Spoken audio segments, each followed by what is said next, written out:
it means it's meant to be right this moment.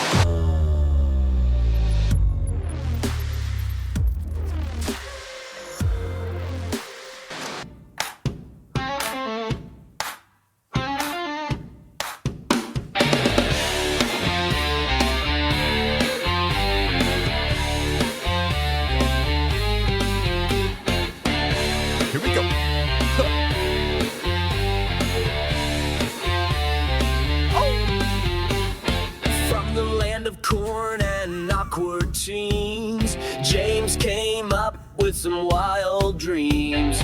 Lincoln, Nebraska to Nashville town. He's making strange rock and breaking it down. He's got a podcast with over 100 tracks, talking business, music, and Illuminati facts. Flips the faders, rides the sound. If weird was a king, James wears the crown. Totally legit. James Oliva, don't quit. He's a sound wizard, band leader, theory believer. Now he's on the Criste cast. Better turn up your speaker. Okay. Oh my God, that is there epic. We go. Welcome to another episode of the Criste cast. Suno did a good job at trying it right there. But hey, we got a little Suno introduction with an AI song for James Oliva. Everyone does it. Don't feel bad about it. All right, folks. Today's guest is someone who goes way back with me, like awkward middle school years back, right? We're talking skateboards, bad haircuts, cold winters in Nebraska, right? A lot of those, no longer. Changed to a new place, right? He's been a longtime friend, a fellow collaborator, creator, someone who's always got their ear to the ground and to the soundboard. That's right. James has always had a knack for audio and something I'm very, very fond of myself. That's right. And it's Oliva, Oliva. For those writing fan mail, right? Just make sure you get it right. He's not just a dude with great taste in weird music or conspiracy theories. He's also the host of the Totally Legitimate Business podcast, which, as our intro music said, over 100 episodes, man. Congratulations. That's amazing. It's something that most people will never accomplish, and hopefully we can someday get there ourselves, right? He's genuinely have insightful conversations with people. I've listened to the last several of them since I've become aware of it. He's got entrepreneurial ventures on there, conspiracies, music information, insights into just a whole bunch of different industries. And I love the fact that you're open to talking with people all over, not just your main sections. And to finish up the intro, he is also a composer, a sound designer, audio engineer, and the mastermind behind the band, The Prophet Nathan? Is that still going on? That's it. Yeah. A strange rock band born out of Nashville that doesn't sound like anything else because, frankly, James doesn't try to sound like anyone else, right? No, it's not your thing. So he's a husband, a traveler, a seeker, and somebody who's constantly evolving, collaborating, which is what makes him such an interesting person to talk to. And I'm genuinely excited to catch up, talk about life, creative things, and simply the things that keep us up at night, and maybe even some sound stuff. So James, welcome to the Criste cast. I'm really excited to have you here. That intro was so good. I'm going to give you a round of applause. All right. Yeah. Thanks, brother. That was great. You nailed all the bullet points for sure.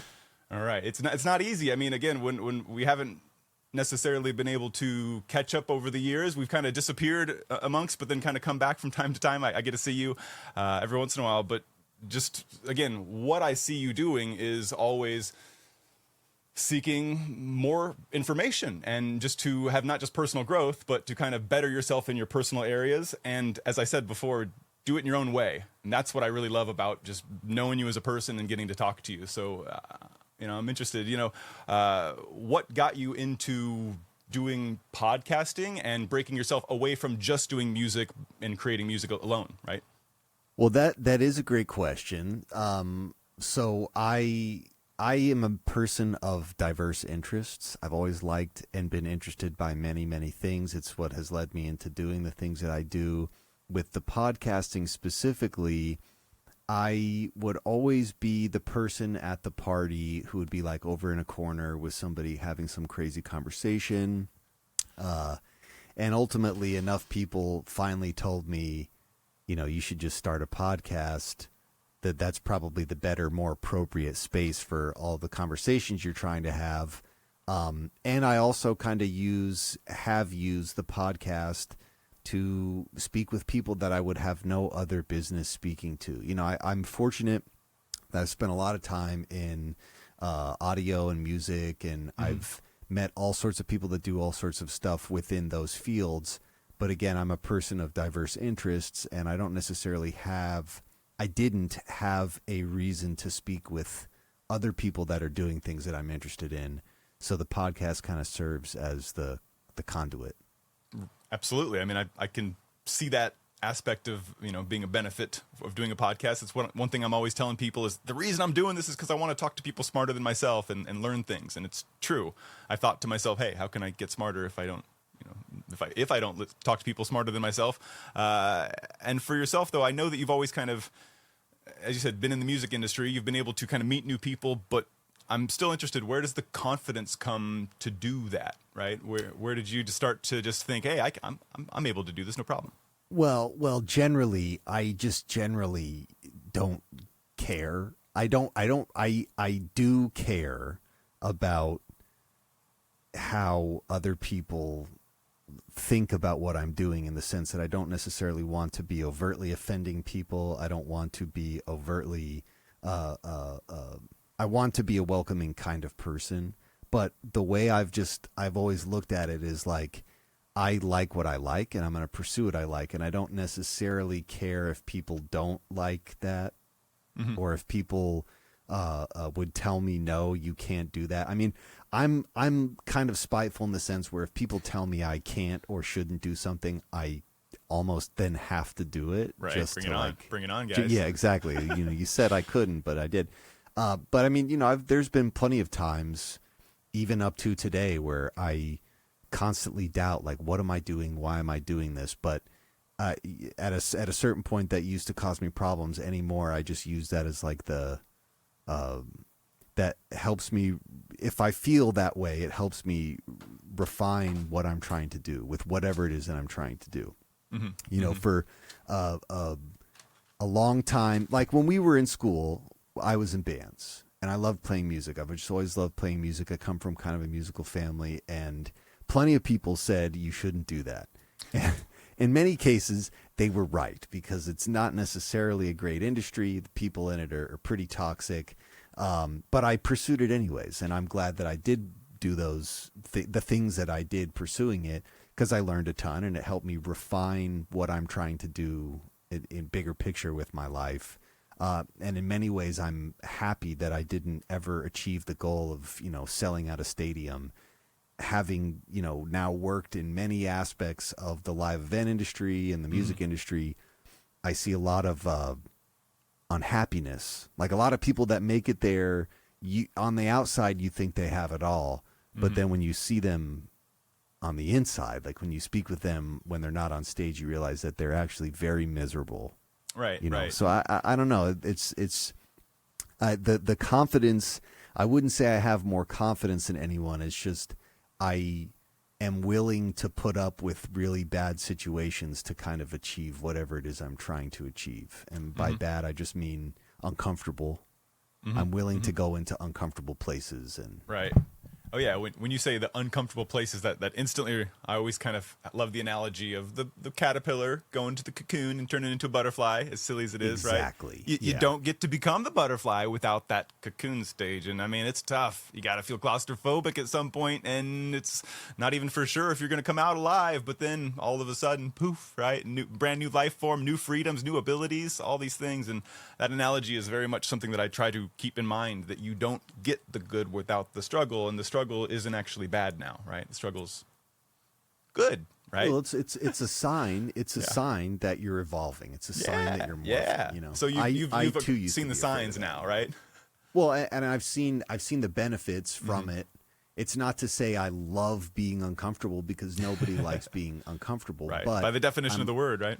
I'm not necessarily as afraid of it as I used to be at certain points, you know. Very well said. I think that's a really nice way that you put that, and being able to understand the process, not necessarily wanting to be uncomfortable, but understanding that it's a sign that growth is there. And as a person, and I mean this, I've always looked up to you as somebody who's always been able to, at the very least, show themselves on the outside as somebody who is not pompous or, I would say narcissistic, but somebody who has confidence and at the same time holds themselves with value and other people around them. And that's something that I think takes a little bit of fake it till you make it, but also takes a value system. And where do you think you gained that from? Because I know you have it. So where did you get that from? Well, definitely, I'll definitely attribute a lot of that to my parents. My parents, because my ego at many times in my life has gone like wildly unchecked, but my parents were always there to check my ego, always make sure that I was being aware of how I was behaving, in the sense that, again, I want to allow people around me the freedom to be themselves, but if I want to I'm going to have to allow people around me that freedom if I myself want that freedom. And even when I do that, people still sometimes don't offer me that freedom. I've met many a criticism because of the way I look or what I'm doing. But I accept that is more a reflection of them than it is me. And I've always, we've always kept like an eclectic group of friends, and we were fortunate. Our group of kids in Lincoln when we were growing up, we had kids of all sorts, and we all kind of just generally got along. I don't remember any serious problems with any specific. We were group of very people. lucky, I think, as a group getting through. We didn't have any big major altercations that we caused as kids, or as a group, right? And there were different groups, but I feel like everyone kind of, I don't know, we intermingled, and it wasn't like a lot of people talk about their high school and middle school experiences and talk about it in like a really terrible light. And ours, I don't remember mine being terrible and getting along with generally everybody, Right. And let's be clear. I graduated in 2006, right? And that time period, from 2000s, early 2000s was special because it was right before smartphones came out. Some kids had cell phones. The first smartphone that I recall that worldwide was the Palm Pre. It came out in 2006, the year we graduated, right? So we didn't have to worry about people posting all the social media stuff, Instagram, Twitter. It was before that. That is true. We did have MySpace, right? We did have that. That was a thing, and it was a problem for some people, and it was becoming a thing. So some of those things were just starting. But we grew up in a very special time period, I feel, and I'm super nostalgic about it. Watching Napoleon Dynamite and things like that make me just, go right back home. And it was a simpler time. It was a simpler time. Yeah, you just had to go move the chickens, right? And when you think about your childhood, you weren't originally from Lincoln, though, right? So tell me a little bit about where you. We're going way back for James right now. Where'd you start from, right? Before I met you, we'll go all the way back to the origin story. Okay, so all of my family is basically from New York and New Jersey area. My dad worked at universities, so he moved because of those jobs. He worked in the art departments at universities. Makes sense. And it completely tracks. My dad is also. Like, my parents even met singing at clubs in New York. Like, my dad would play piano, my mom was a singer, and that's how they met. So, very musical family. It was always a part of every aspect of my life, no matter where we lived. I was born in Mississippi. I lived there until I was 5. I really don't remember any of that, and to be honest, I'm glad I don't. And then we moved to Florida. Simpler times. We moved. Yeah, it was way simpler. We moved to Gainesville. I lived in Gainesville, Florida until I was about 12 or 13, and then we moved to Nebraska. And like when I look back at my childhood, like I had good memories in Florida. It was definitely a different vibe than Nebraska, but I'm very happy that we moved to Nebraska. The opportunities. Were you originally excited to move from Florida to Nebraska, or was that something that took a little bit of time? Because you're right at the age of where kids start to maybe think about what's fun. And I was and I wasn't, and that's a really good point. Like it was just before I got to the point where I would have been like, oh, I'm leaving all my friends. Right. It was like I was 12 years old. And even so, I had moved there when I was 5. So like all of my other friends in Florida had grown up together in the same neighborhood, and I was kind of the what's the word I'm looking for? Not the outcast. No, you were never not the outcast. Not the outcast. Never that. Maybe not just the outcast, but I was the transplant. There we go. I was a transplant. Okay. So yeah. When I moved to Nebraska, I also felt that way, but it was also it was easy because I was still in middle school. I went to Irving. We were the last 9th grade class. So when I moved to Lincoln, I got to go to 8th grade and 9th grade at the same school, which helped because before everyone divided along high school lines, I at least had like 2 years to get to know people. And like when I think about my childhood, I'm a Nebraska person. I'm not a Florida or a Mississippi person at all. I am a Nebraska person. Right. And again, like we were super fortunate with the opportunities we had there, even just in having a venue. Shout out Knickerbockers, R.I.P. Knickerbockers. Just Love having that like place. an all ages venue. That was cool. Like that was something that not every place had, and we got to see the cool bands when they came through. And Yeah, we had Disturbed play there, and then we had Catalyst play there, and then we had all kinds of cool people playing. It was awesome, you know. But yeah, you know, when I think of like who I am, what my childhood was, where do I consider home? It's for sure Lincoln. Yeah. And again, I realize that you've had a lot of experiences before that, and since then, you've kind of had the opportunity to jump around, and we're going to get into that for sure. Let's jump a little bit into the actual Lincoln, because I'm sure we're going to have, hopefully, a few people from Lincoln, Nebraska listening to the cast right now. Welcome. What's up, guys? Hey. Go Huskers. Huskers. When I think of Lincoln, I think of, obviously, I think of Southeast High. I think of Lincoln High School. I went to Lincoln High, by the way, LHS right here. And you did you go to both high schools, or did you go to multiple? Nope. I went to Lincoln High. Okay, just Lincoln High. Everyone picked feel like you jumped around too. Everyone picked their high school, and I went to Lincoln High. Lincoln High was for sure the only place that... You were the oddball for your group. Oh, yeah, definitely. Yeah. Literally everyone else chose... I mean, that was... If you went to Irving, you were going to either go to Southeast. More likely than not, you were going to go to Southeast or Lincoln High, and I chose Lincoln High. I remember before I even moved there, like, we went to tour the schools, and I saw Irving and Lincoln High, and was just like, these are the places that I'm going to go for sure. Right. Yeah. So you actually kind of had the idea beforehand. That's cool. I remember specifically when I saw you in Lincoln High, this feeling was like, oh, yeah, James is here. Cool. All right. Like, nice. Because I knew some of the other guys went over there to Southeast, and Southeast was kind of the rivalry school. And, for some people more than others, I tried to play football. I tried to do the sports, but, I really didn't care about who went where, at the end of the day.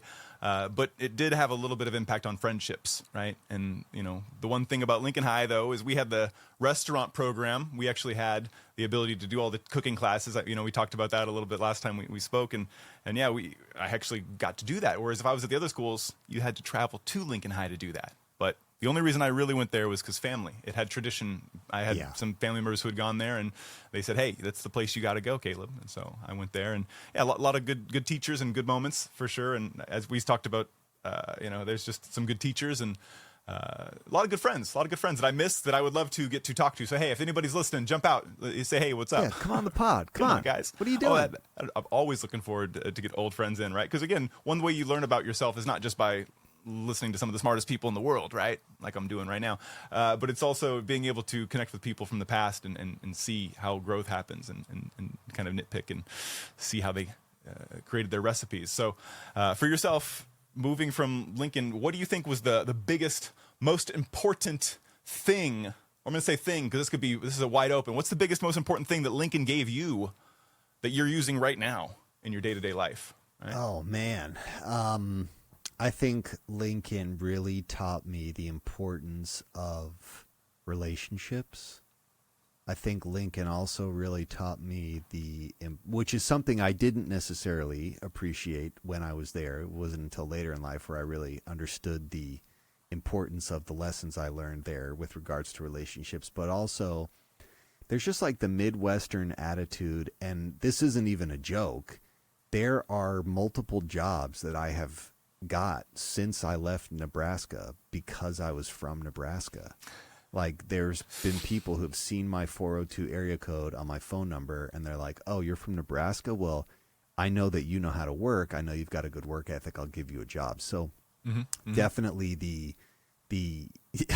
if it snowed in the South, right, the whole city would shut down, right? Yeah, right. If there was even slush, if it got too cold, the city would shut down.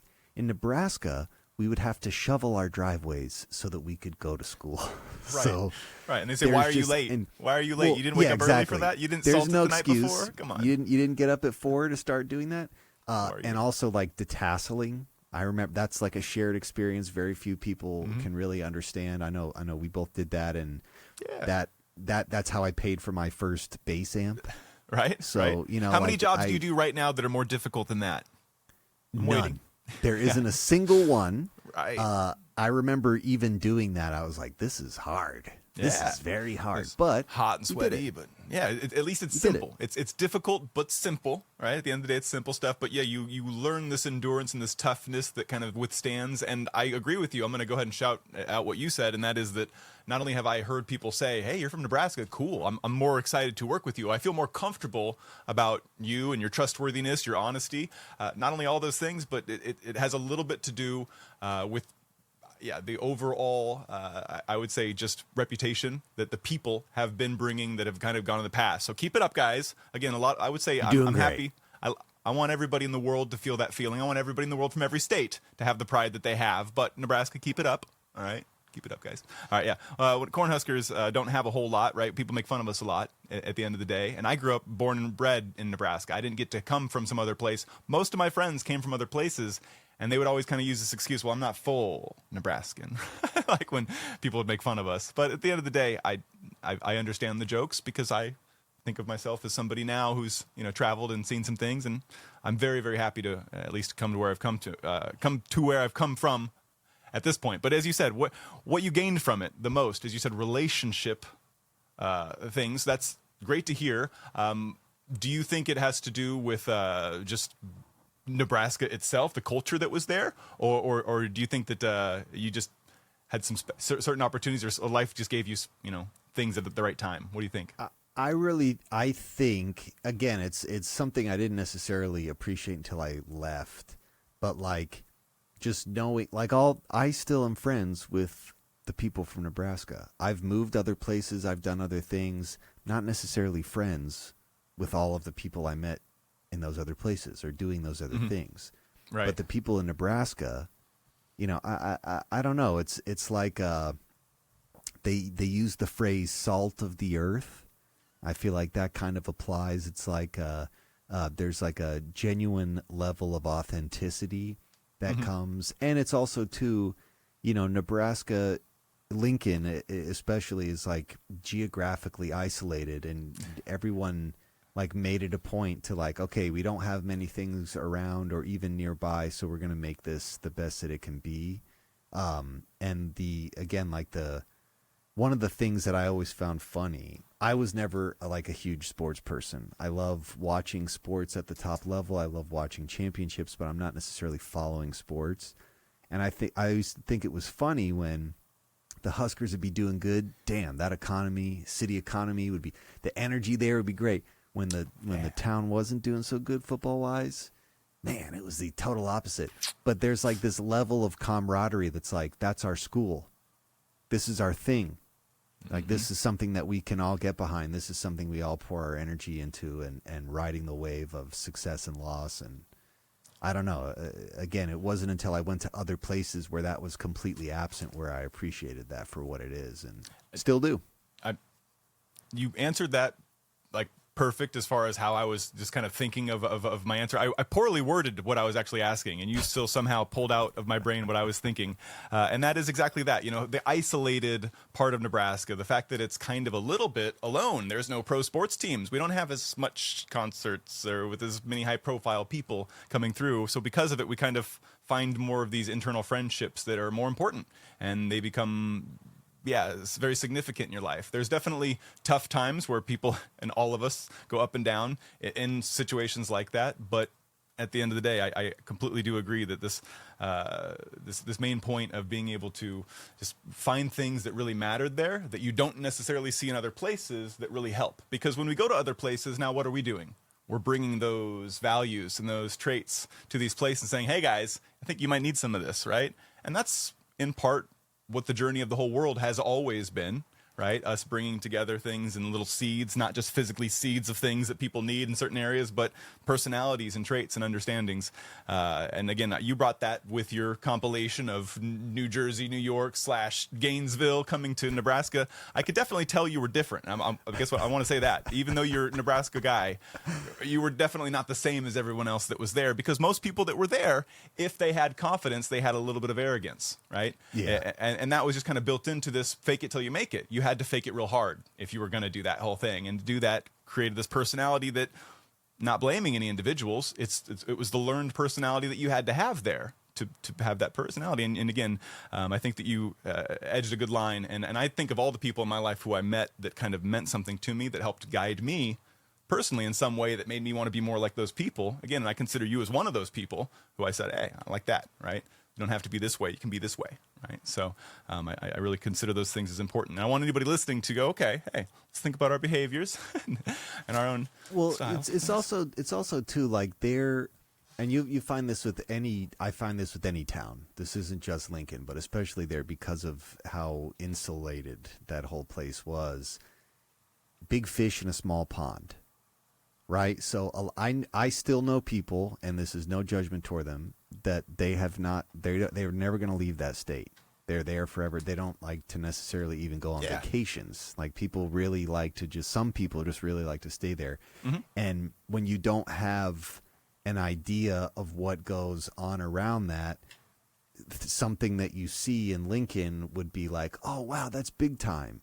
But if you've been to another city or seen that same scenario in another place, you'd realize it really wasn't as big time as you thought it was. It's just by comparison, it's big right. time. Right. You know, let me ask you a quick fish, question. small pond. I want to interrupt you right now and ask you, because this is the thing I was thinking earlier when you were talking, and that is exactly. You mentioned how, as you're going through the music industry, that maybe you're happy that maybe I'm glad I didn't sell out 10 million tickets and get all the people there, even though that life would be fun in some ways. A lot of stress, a lot of have-tos are required with that, right? Yeah. Not a lot of freedom, not a lot of creative control, a lot of have-tos related to that lifestyle. And as you're saying, you're getting older. So at what point, what event do you feel was kind of like the catalyst of you breaking reality? You know what I mean? Where you saw something that was like, oh, that's what real life is. Okay. Like what? Because I'm sure you had many of these moments in life where you saw the real world, right? Behind the scenes, what's happening, you know? Is this just in Lincoln, or is this beyond? Well, the first thing you think of when I say that, like when the catalyst, when I mean like the one that really kind of broke the camel's back, so to speak, right? In the sense of where you're like, okay, maybe you feel more comfortable, maybe, right? Maybe it made you feel like the world's fake. I don't know but something that happened that. I don't know if there's a specific moment, but probably like a specific moment at this thing, but definitely the first time I worked at Bonnaroo. Mm-hmm. Then I was like, oh wow, the scale of this. And I by that point I had already been out of Nebraska for a while. I lived in another smaller college town called Murfreesboro in Tennessee. And there, I would go to frequently. I'd go to Atlanta or Nashville, and those are also kind of small towns. They're bigger than Lincoln or Omaha, but they're still small towns.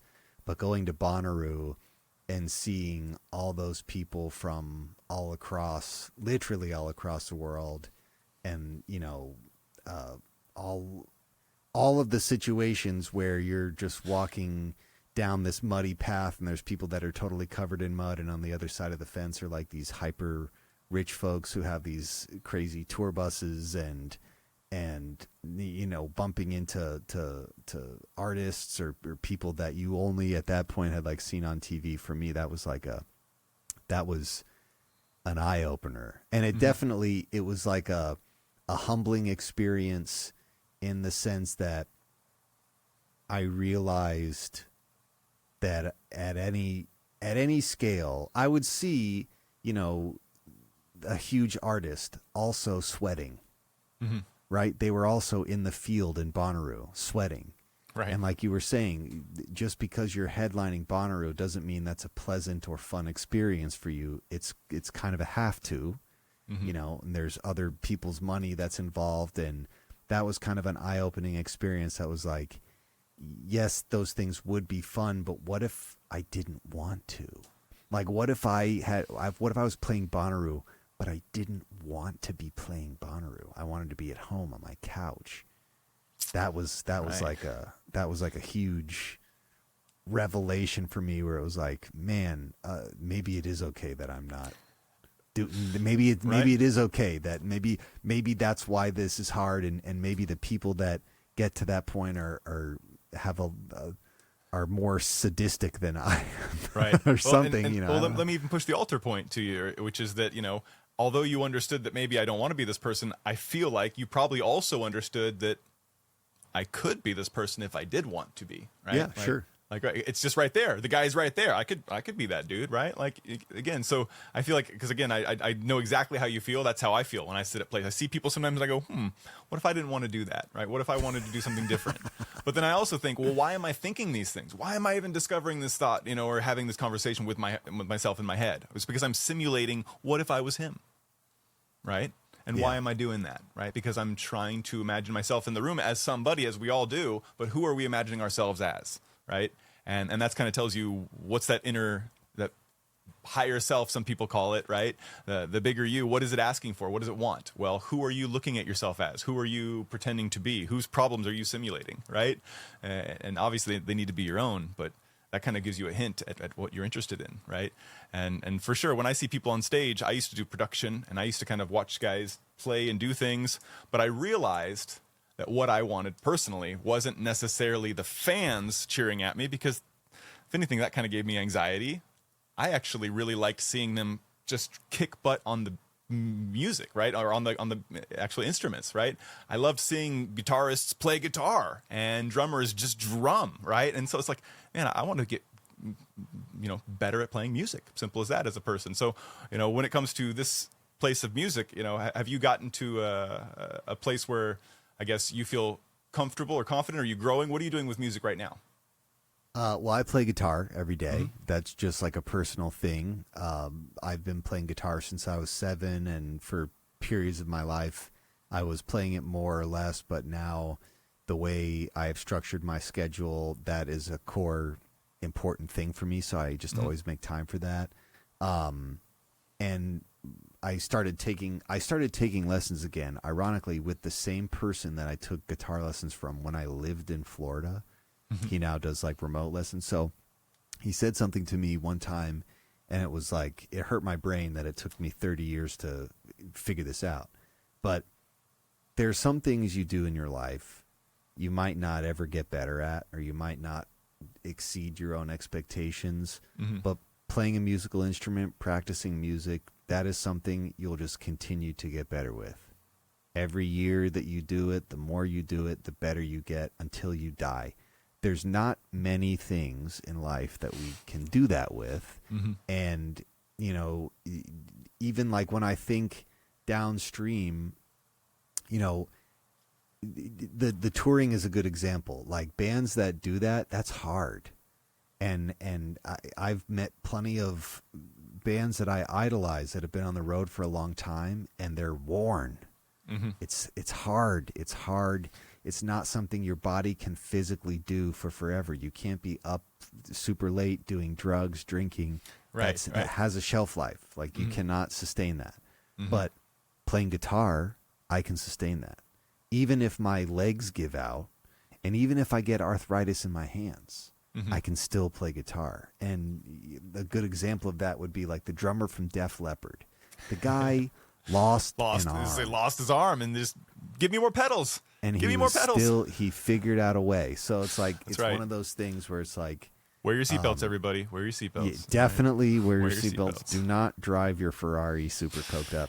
Yeah, don't do that. For me, that's like that's whether I'm making money doing it or whether Do I'm not drive my Ferrari. Sorry, just gonna make a note.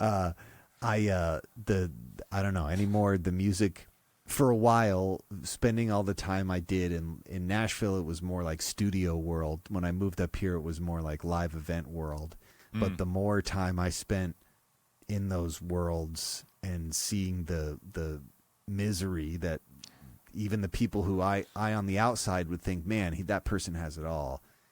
And you talk to them for a minute and they're like super miserable. So for me, the music thing has to exist separate from all those things in the sense that I'm doing it for me. I'm not doing it to make money. I'm not doing it to wow a bunch of people in an audience. I'm doing this for me. Right. And really it is therapy. It is my meditation. I do look at it like that.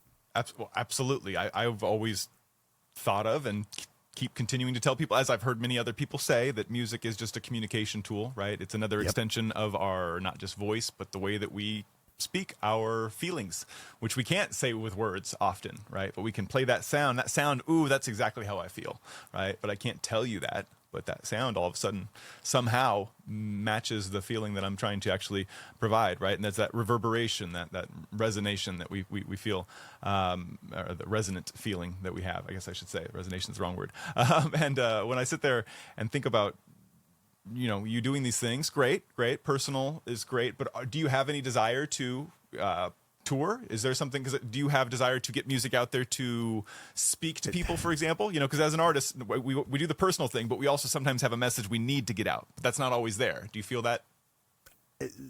I used to feel it more. Yeah. I used to feel it more. And in Nashville, I played all the time, but like Nashville is just, music is a part of the culture there. Like you're going that to city's shows. crazy. It was there last year, man. You can't walk around. Yeah. It's like there's music everywhere. I went to school in this at Middle Tennessee State University in this town called Murfreesboro. It's about 20 minutes south of Nashville. Everyone that was in our dorm were people from all around the country that came there to make music. So, Right. we were always doing house shows, and it was like a requirement. Every weekend you'd be going to multiple shows. You might be going to Nashville, Atlanta. You'd be going to see a show. And I loved playing, but that is also hard. And in Nashville, because there's music everywhere, nobody's willing to pay for it, right? Because it's it's complete saturation. So you show up and I'll put you on it, and I'm giving you the advantage, right? Well, I played hundreds of shows in Nashville, and very few of them did the band walk away with some money. You know what I mean? And like we would pack out rooms, 100, 200, 300 people, and we just still wouldn't get that much money because it was more like, well, we're letting you play here, so it's your privilege to pay here and to play here. And if you get, I know paid, this game. It's a shit game overall, but it's music business city. Like right, I think people get like they when they come to Nashville, they have this idea about it being music city, and it is, but it's music business city. Well, I would say, yeah, and as you said, a lot of people say, "Oh, I'm good. I should be able to get paid." Well, first of all, good is subjective, right? It's a very subjective word. Depends on who you're listening to, and it doesn't matter if you're good because if their budget's not there, the budget's not there. Yep. Right. So, well, especially that place. There's another. That's like another big fish in a small pond scenario because everyone there plays music. Everyone there is an audio engineer, and like there are some of the best musicians in the world that are playing at a club on Broadway, and they're barely getting beer money. Oh, and you're bringing me to a kind of a point that I'd like to bring, and that is, how do you see yourself doing things that others aren't doing? Because as you said, when you're in Nashville, when you're even in Atlanta, these places are music capitals, right? Overall, even Orlando's got a whole bunch of music, going on. That is a vibrant music scene, yeah. Right, pretty crazy. And so I always myself get nervous and anxious when I'm around people that are all wanting to do the same thing. And when I see people trying to do the same thing, I jump away and start doing something different, right? Or at least that's the idea. I know everybody's doing some of the similar things, but I'm trying to carve my own path. Not because I'm necessarily needing to be different, but because it's scary when I'm surrounded by everybody, right? I feel like that everybody's trying to take all the resources, right? So again, how do you find yourself carving paths that are different and unique, in your process of trying to do what you're doing, right? Well, I mean, definitely in Nashville at the time that I was there, everyone wanted to sound like MGMT or the Black Keys or Jack White. And if you didn't sound like those things, you're not making money. So I already knew I didn't want to sound like any of those things. So I already knew that I wasn't going to be doing it for making money. I had a metal band there. We played pretty big venues. We packed those venues out. We would occasionally walk away with at least gas money.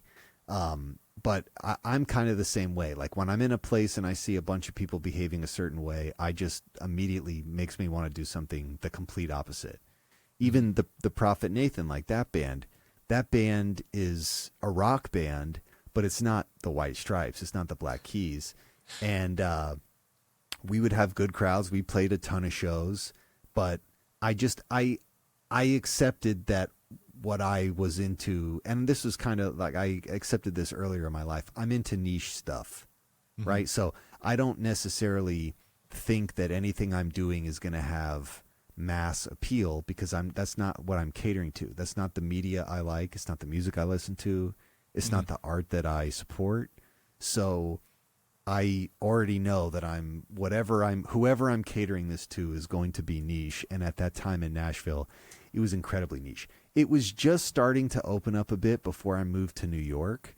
And it's a little more diverse than it is now, but I've always been okay with that. Like, and I know plenty of people that pursued mass appeal and they had success pursuing mass appeal, but I just knew that I wouldn't be happy doing that. And I just don't, again, when I look at the art that I support, it's niche, and the art that I make is certainly niche. And it doesn't bother me.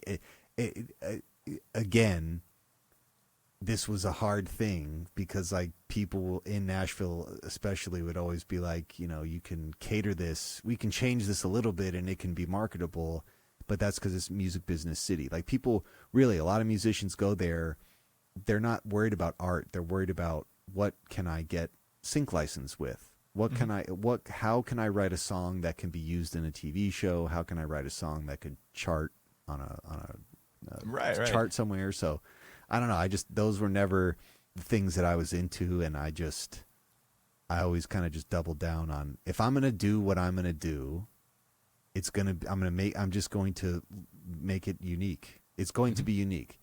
And even when I think about like bands that I love that have had lasting success, they were all bands that didn't necessarily fit into a specific genre. And because they didn't fit into a specific genre, they insulated themselves from being lumped into a genre. Being lost as well, right? Yeah. Just getting lost in the fog. Exactly. I mean, especially now translation. in the media landscape that we live in, every band is on Spotify. Music art is expected to be free at this point. So if it's going to be expected to be free, I might as well make it so that it sounds like itself and not like something If you else. can put it digital, it better be free, is what most people in the world are thinking. yeah. And, if I can download it, I'm never going to pay for it. I definitely have a subset of friends who, when I say friends, people who I know worldwide who live in a culture where they never paid for things that come from America, number one, right? Number two, even in their own country, digital things are just literally talked about openly. Like, what? You don't pay for that stuff. You'd be scoffed at if you did in their culture, right? And that's becoming a thing. And as we talk about with music specifically, I want to get in this little discussion, because we started off the podcast with a little AI song, a little AI introduction song, right? And again, I personally love the conversations that people have. I love the ideas that people have, and I want to give value to the concepts that people usually hold when they're having their ideas, but I also want to provide insight whenever I can, or at least my thoughts on these subjects. And I'm just going to start it off with, you talk about niche things being your kind of bread and butter. Well, what happens if niche becomes mainstream, right? Well, no worries. You can always try to do something new, right? And that's just a creative endeavor that you can kind of keep doing. I also want to do that. But what happens if everybody expects, I guess because of AI, if everybody expects things to be free, would you keep creating music because of that? Or do you think that that's fair? Do you think they should ban this thing? What do you think? So I am very pro AI. I love AI. I use AI tools in a number of different ways. I think AI, ultimately, when it shakes out, those who are comfortable using AI are going to save themselves thousands of clicks, arthritis. Like it's going to be a benefit even to a general creator. I am not of the mind that AI needs to be banned. AI music needs to be not allowed. For me, I enjoy the chaos of it all. And I had a guy on my pod who we kind of got into this too, and he made a really good point. AI, the people that want to consume AI music are not necessarily the people that are going to buy a tangible record. They're not going to buy a CD, right?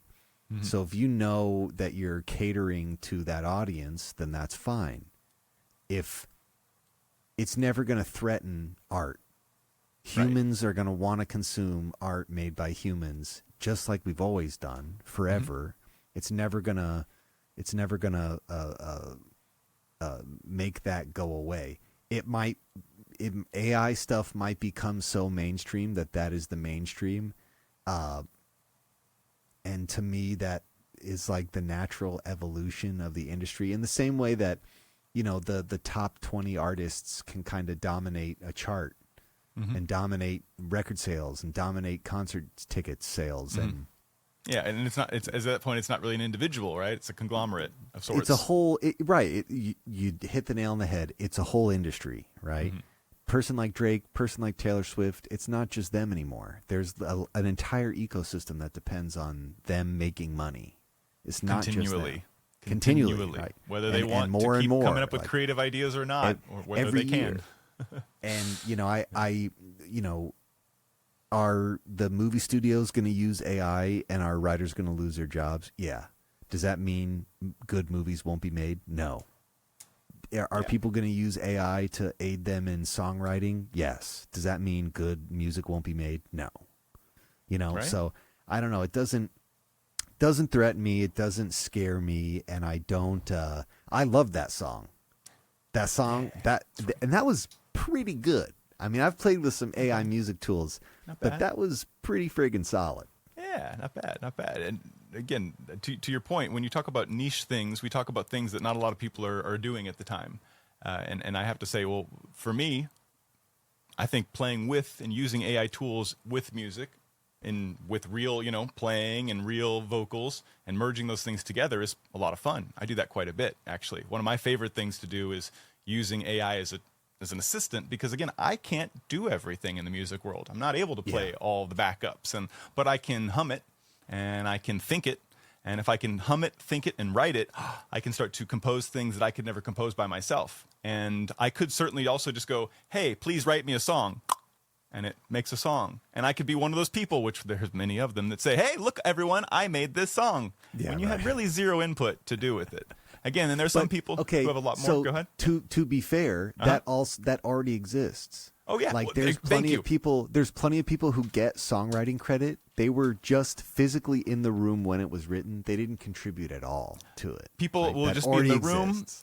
Before, let's go ahead and put the little shout out to people who just do the looping, or they just do basically they don't copy the beat, right? But they'll replay it, resampling, right? And come on, they just take an old beat that somebody made that was popular. Again, should that beat be even copyrightable in the first place? I digress. It's not something. Basic beats shouldn't be copyrightable, and so then they get recopyrighted by other people, and they get resampled, so then they don't have to pay as much money for it. Okay, money, royalties. When I sit there and make videos, I have to use a lot of royalty-free music, or at least it would start royalty-free. And then after a year or two, that royalty-free music would all of a sudden pop up as an alert, and all of a sudden your video gets demonetized. Yep. I've got hundreds and hundreds of videos that have been demonetized because of royalty-free songs that no longer became royalty-free after time. So now I like AI because most importantly, it's beautiful for, I need a background drum beat that's slow tempo, for background music, when I don't have to sit there and worry about getting copyright stricken, because this is something that was sampled uniquely for my creation, and I get to create it. And we talk about AI tools also. I also want to make this big point that anytime we use a tool, it's something that we couldn't do with our body necessarily. Even playing an instrument, is a tool that we're using, and then we put it into another tool, which is the computer.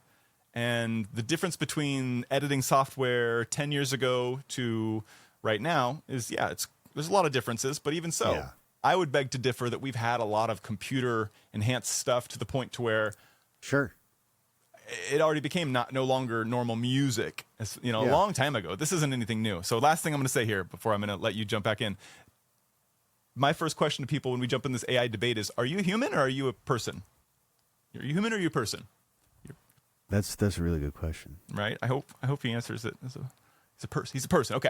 So at the end of the day, I wanted you're to a make you think person, I was AI, but you get to make distinctions. That's the beauty of being a human being, is we can make distinctions. Not, other species and other things, some of them can, sure. I'm not saying they can't, not all, but one thing that makes us very unique is how quickly we can do it and how easily we can categorize things. All right. Yeah. So, hey guys, from now on, when somebody uses AI tools, that's a category. All right. It's just as valid as any other tool. It's just in its own category, right? Of whatever you're using. And I do want to actually show, just because I think the process is kind of fun. I want to show you a little bit, since we have Suno and we brought it up earlier. When I make songs, there's many ways you can do it. Hey, can you get ChatGPT to write it? Sure. I prefer writing songs myself. Most of the time when I make music, I actually just like to write the lyrics because I think of some stupid song in my mind and I think that's a perfect way to write it. For example, I'm just going to click on this thing so we can see an example. I had to make a light it's called the Move It light. And so for my I just start typing. I start thinking in my mind. I start singing a song in my head. Move it, move it, move it light. And I start thinking and I start typing it out, and I can feel what's going to happen. And I can start typing it. And then to actually collaborate with AI, this process feels magical at times because sometimes it pulls out exactly what you're feeling, what you're thinking.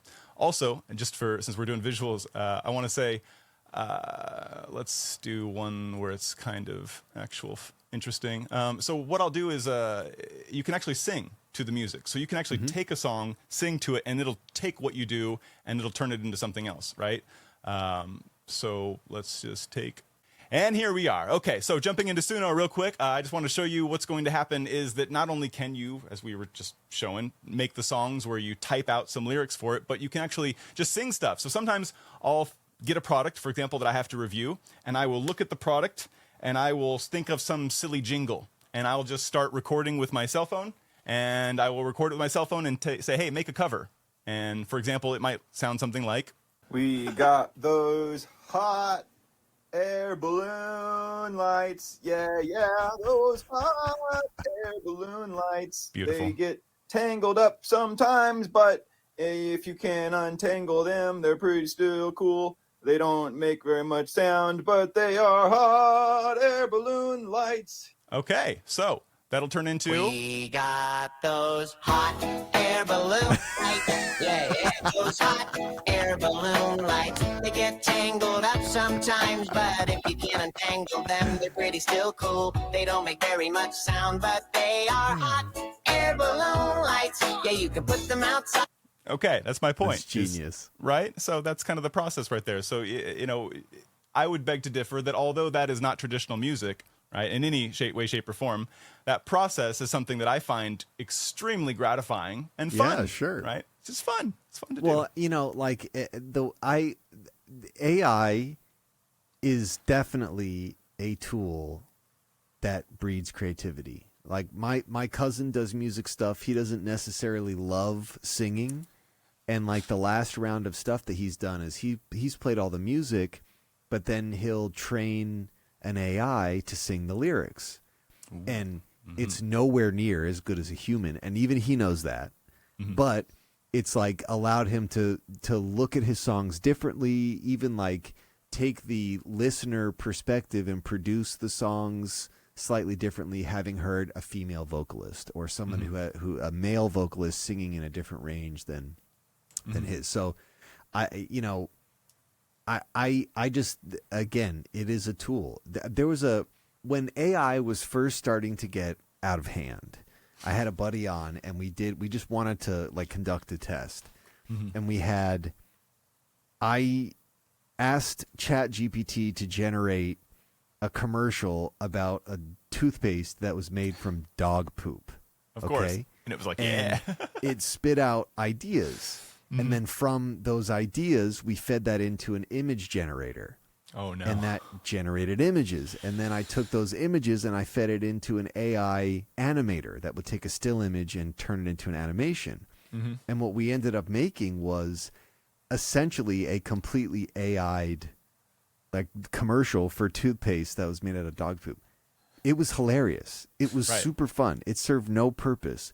And it was in that moment that I realized, like, man, for people, like, say I'm a person who makes commercials, what's easier?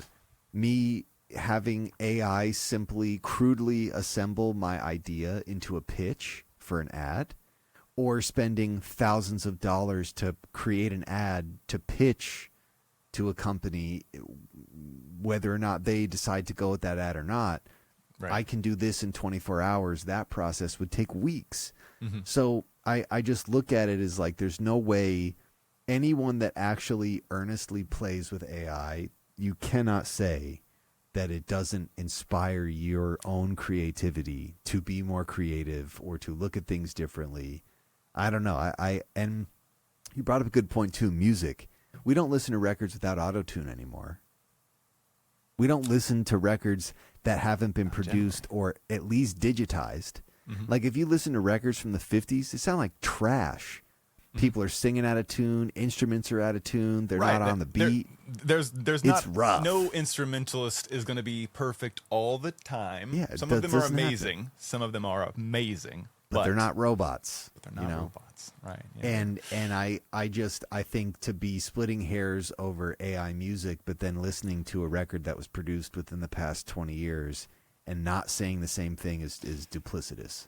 Right, right. Ever since Hypocritical, Eiffel 65 came out, man, we've got to just halt it, guys. Right, put it on the brakes. And you heard it here. AI is an enhancement. It is a tool. It is not a replacement by any means, but it is something that we will continue to distinguish and categorize as its own thing. And again, as it takes over some forms of I would say the industry, I think that humans are going to remain and will continue to have their hand on creative things, whether it be music, whether it be movies, right, whether it be creative writings. I think I can look at something right away and I can tell if it's AI. And again, I do talk a lot about just the subject, and at the end of the day, we're talking about a snake that's going to eat its own tail. You need new information. We need fresh minds. We need people with actual abilities to create.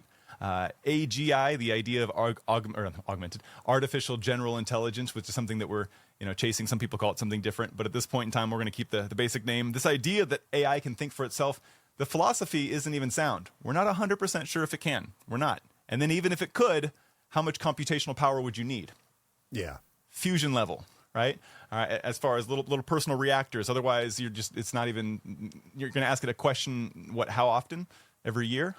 and then and then you're gonna wait. I mean, come on, guys. So we can talk about some of the conspiracies and some of these things. Here as we're wrapping up, or not wrapping up, as we're getting into the hour time period. I know James is a busy guy, so I've got to pull his window of time as best as I can.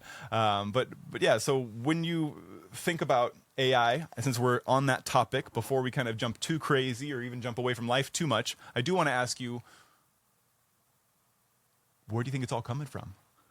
Do you think this AI stuff is just being brought just simply by our desire to innovate and push data, and that it's going to either stagnate? Do you think it's got some life of its own that's trying to thrive and create itself? What do you think?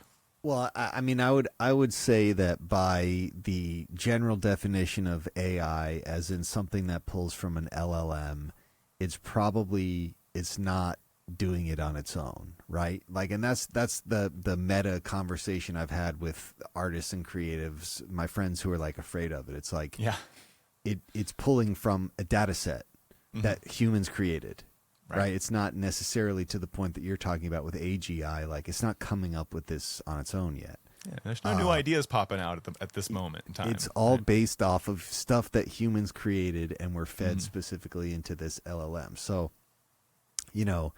in that sense, I think they're contained and they're from the human desire to innovate, definitely the human desire to process information. It's the same. The correlation would be the same for like computers. Why did we invent computers? We had a person who was referred to as a human computer. His name was Edward Teller. He calculated the distance from the ground we should detonate the A-bomb for the maximum kill zone. Okay. The government used him because he was just really good at math. They called him a human computer.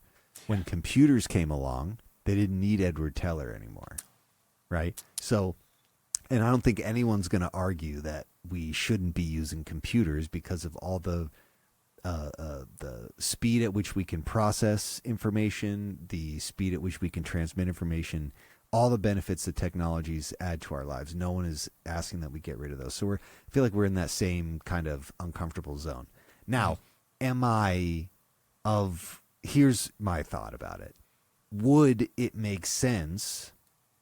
Could there be some other form of, by our definition, artificial intelligence that exists?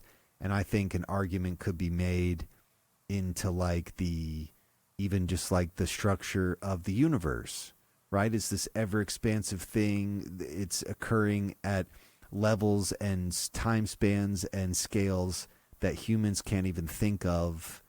Like, are we in the simulation kind of conversation? And I'm more than happy to entertain that, because not only because it's fun, but also because, you know, it does kind of make sense with like the chaotic nature of the universe. Even though it's as chaotic as it is, there is still order. And when we look at the similarities in the math that governs the reality that we occupy in, that reality that we occupy, it does kind of seem computery. Mm-hmm. It does kind of seem we're in a very simulation-y. special place here with some of these numbers. Yeah, in a sweet spot, you could call it. Well, and like the proportions and the math that govern life on this planet are the same proportions and math that govern existence well beyond this planet throughout the universe. Yeah, it's quite interesting that we're right in the middle, right? When it comes to as big as things can get and as small as things can get on the level of the tiniest Planck, right? Versus the largest scale of the universe that we can remotely see with our largest telescopes. We are the size in the middle. Yeah. Right? And wow.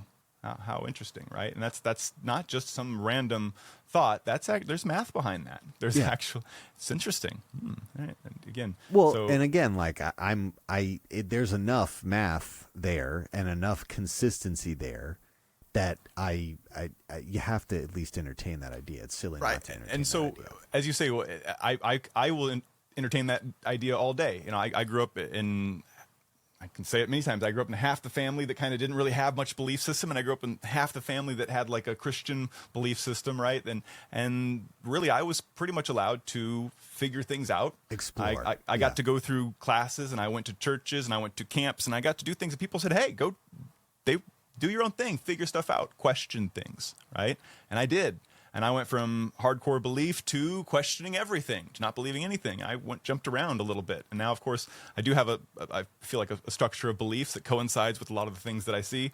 But, you know, when you talk about just AI and how it's moving forward and the way that it impacts society, you know, I can't help but feel like there's some kind of boost of revelations that are going to come through this, right? We get to understand ourselves truly right now through this tool. You know, as you said, when you get to hear from people in the world, when they get to, you know, whether they're being rude to you or whether they're telling you things, you get to understand who they are with how they treat you. And when you're using AI as a tool, I personally feel like I get to understand humans and myself a little bit more with the way that I'm using it, right?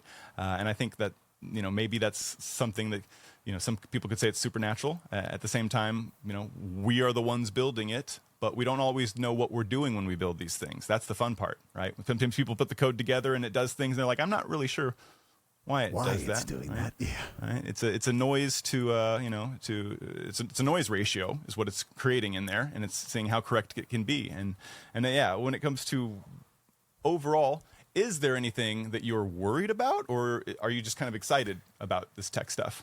Well, you know, in the same way that I'm concerned about too many things being automated, not AI, just automated. Mm-hmm. When you remove the human oversight, the human aspect can get lost in it, right? So well, exactly by what you just said, when you lose the human oversight, right? Yeah, we lose the humans. We need the humans in there at some point if we want to retain some of the humanity. Mm-hmm. And realistically, like, yes, a Terminator scenario is absolutely possible. If we have artificial intelligence analyzing the problems on this planet, I'm going to imagine that we're going to factor in as one of the problems on this planet. Right? And if you have an AI that is unhuman and not thinking in terms of doing things for the benefit of humanity, we will be seen as a justifiable expense. But by that same curve, and there's already been a few examples of this, AI also allows for like asymmetric. I think my favorite thing about AI is its ability to not think like a human. Asymmetric responses to problems. Like the biggest example I'm thinking of right now is recently this company developed a jet engine, and they used AI to do it. It doesn't look like a normal jet engine. Oh yeah, right. AI developed this thing, and they went from having it be an idea to having a workable prototype in 2 weeks. Now, it took humanity thousands of years to come up with a jet engine. It's one of the most complex things that we can create. And it took AI just from not having the damaged goods of humanity to siphon through, like a clean slate. Like, if I were to do this, how would I do it? It comes up with this really asymmetric response to how to develop a jet engine. So, you know, I don't know. Pros and cons. Right. No, and I'm going to jump in there because I feel like you brought up a great point that it can do some things so much better. Not even the word better. It can do things that we would never do. We would never think of. Yeah. We would never have made that engine right there, guys. Okay. We would never have done that. So the ways that we manufacture, the ways that we create, the ways that we produce, bring it on, AI, show us the way. Okay. But having said that, as you said, it took humans thousands of years to do this, but it took AI this amount of time. It took humans thousands of years to make AI, which then could do this in a matter of time, right? Just like all the other things we make, right? That it does things for, just like the computer, just like the microwave, right? Just like, we can, the air conditioning system, which is very simple overall, but hey, it took us a long time to get that sucker going, or did it? And so when we talk about these little, little pieces of automation, that were technology, I think that some of it's super, super cool, but we talk about programming things. If you can ever program something, if you have the capability to program something, can it ever be sentient? And that is where I'm going to have a little bit of trouble ever really agreeing with that. I think that there's humans, and I think that there's AI. AI will always be what it is. Artificial intelligence, by the definition, is artificial intelligence. The moment it becomes sentient, it's no longer AI. Yeah, right. If it were to become sentient at any point. Now we've got a sentient being that we've somehow created a sentient being at that point, you know? And some people argue whether that's possible or not. And you know, some people that believe that the souls are these eternal things that live forever. Right? And if we're a container, I'd beg to differ that in that case, it wouldn't be possible if that's the reality. I can't say for sure that it is. Right? Some things point to that. A lot of people, when they have near-death experiences, they leave their body, which tells us worldwide, if you follow that thought, that you are not your body. And if you are not your body, then you're something else. And if you're something else, that something else is the you. So if we create these bodies that have stuff, we still have to be able to take this thing and put it inside those things, right? Unless we're going to manifest it from nowhere, right? And then that's the whole philosophy behind, is it possible or not? There's a lot of people that say no way. A lot of very smart people that say no way. A lot of smart people that say yes way. Again, right now doesn't exist.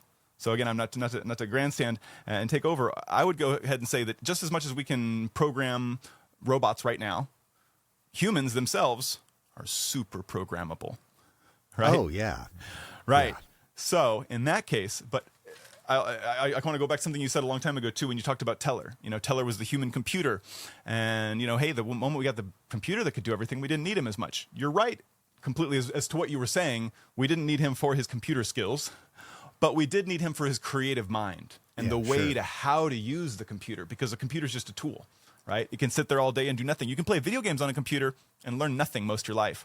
Or you can play a little bit of video games, and you can edit some videos, and you can go online and learn some stuff and watch some crazy podcasts, and you can become Caleb. No, you got to balance things in life, right? And we're all doing it. We're all trying to do it. That's the attempt.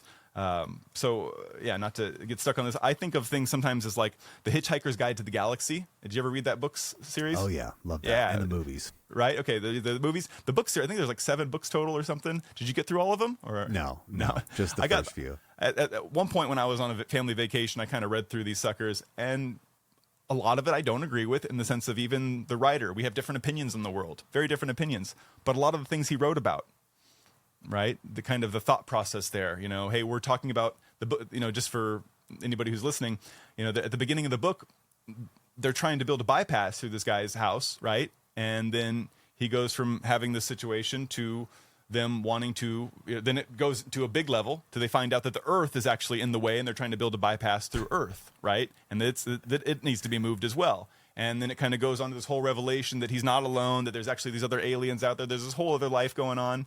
And in order for the humans to be able to really get around, or, you know, for the main guy to get around, he has to have this device, right? You remember this little device, this little translation device that has everything built into it. Yeah. It can do anything and everything. Basically, it is literally what a cell phone is to us today. Yeah, 100%. Right? Yeah. And when you read that book, when I read that book, I was like, whoa, if someday I could have something like this. With AI now, we have that device, basically, right? Basically speaking. More or less, and so yeah.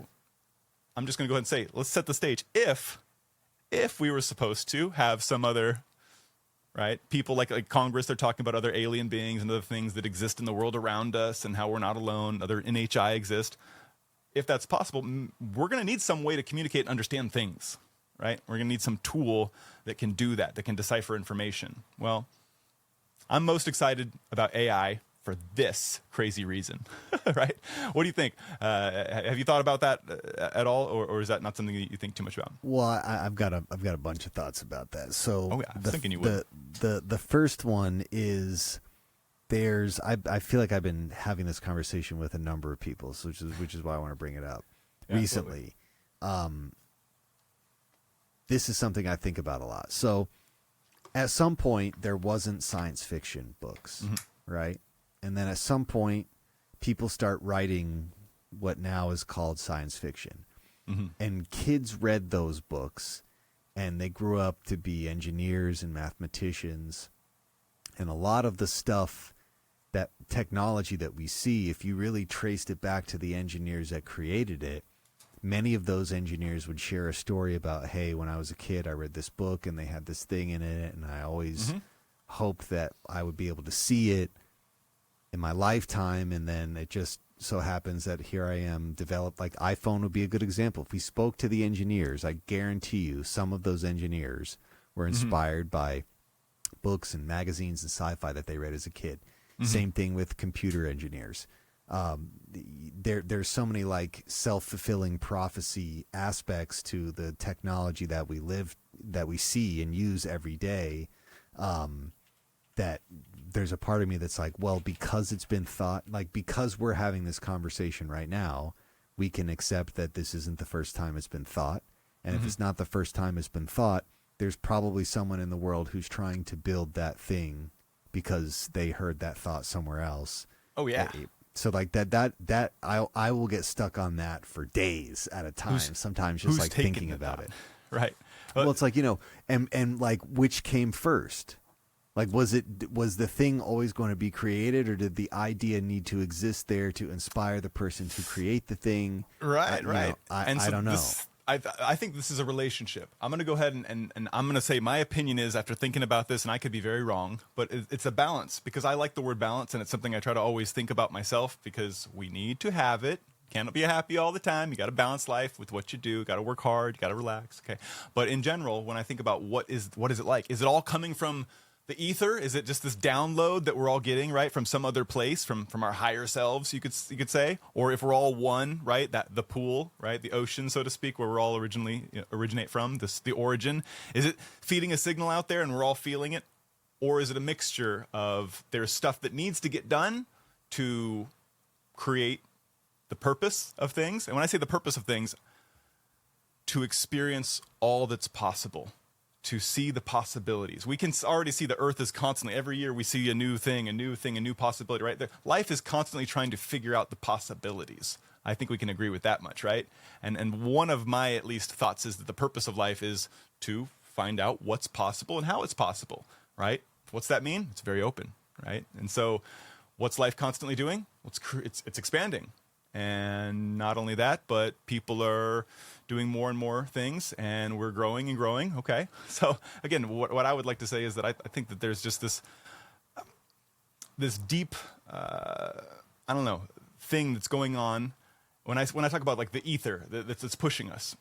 I do think that there is something that needs to happen, and that it's getting put out there, and that what happens is that we as the receivers kind of have the option to say, how close is this thing to me? For example, let's say you get a silly idea. I need to open up a healthy restaurant, right? It would be great. A lot of people will have random ideas. Oh, it'd be really good to open up this healthy restaurant. That would probably sell a lot in this city.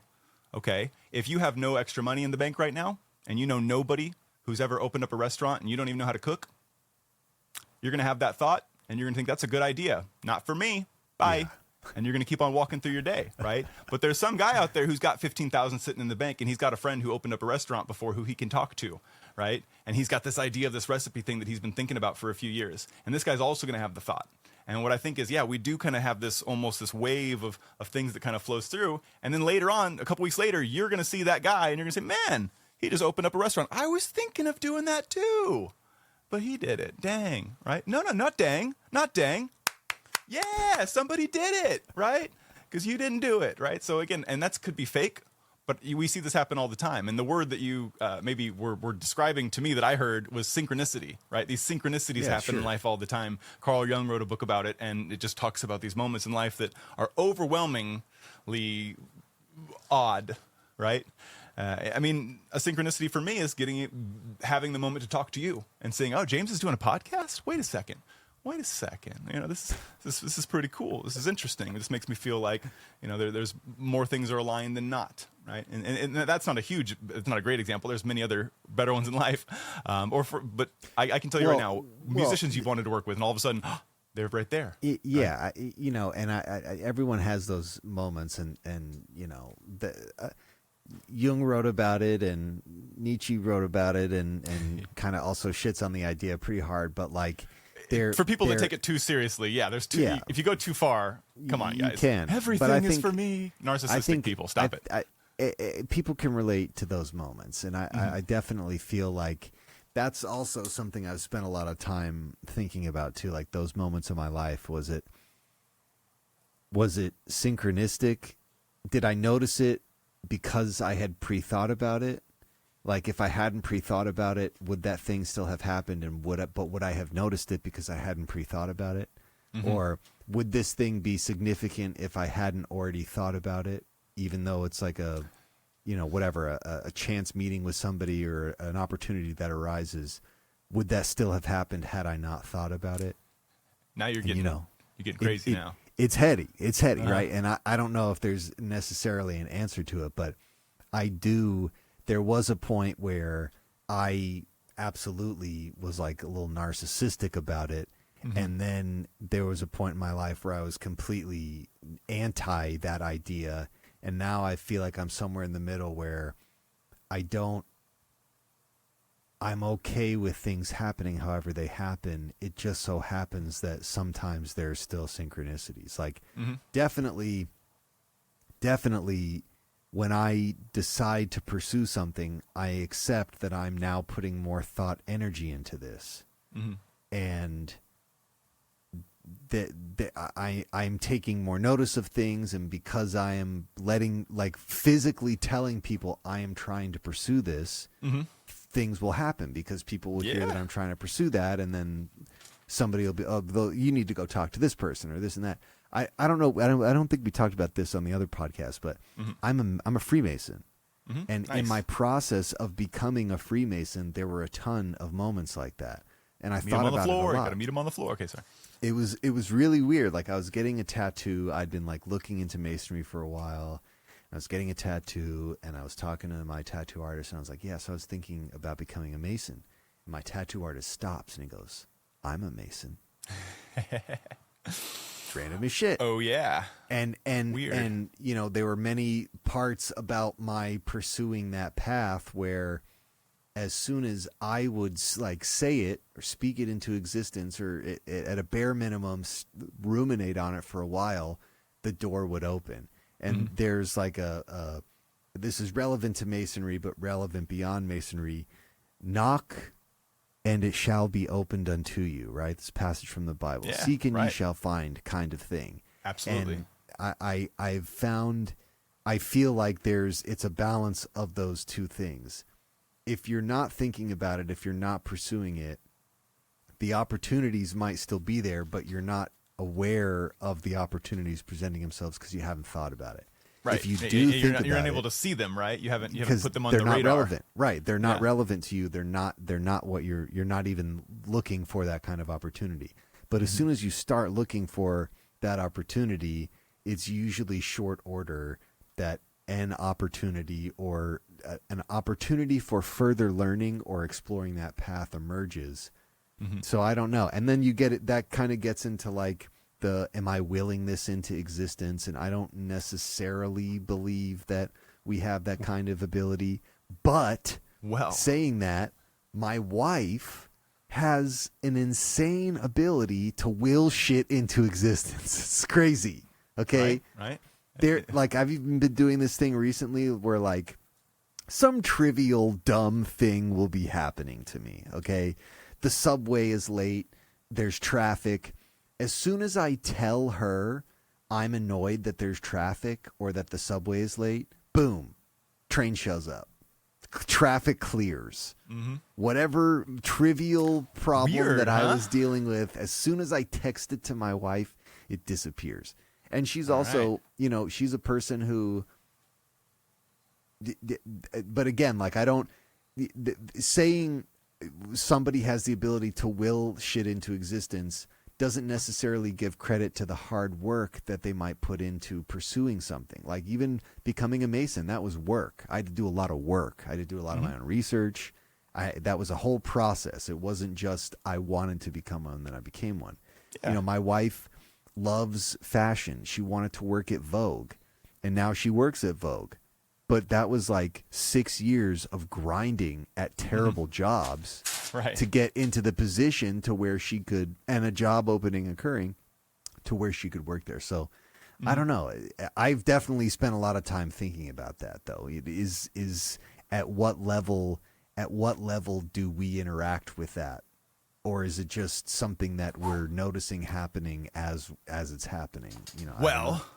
Well, I of course you're bringing up big questions, big questions, and there's no perfect answer that any Sure, one person in yeah. the world ever has, Exactly, right? But yeah. I'm open to listening to certain people more than others. I've listened to a bunch of podcasts that kind of talk a little bit about this issue. Not only that, I've read several books where the author seems to have it all figured out. And one thing I want to always make sure to caveat my discussions with is that I don't think I have it all figured out at all. I actually like having ideas. I like having thoughts, and I like putting them out there. But I also want people to say, "Hey, you know what? What do you think about this? Or what about that?" Right?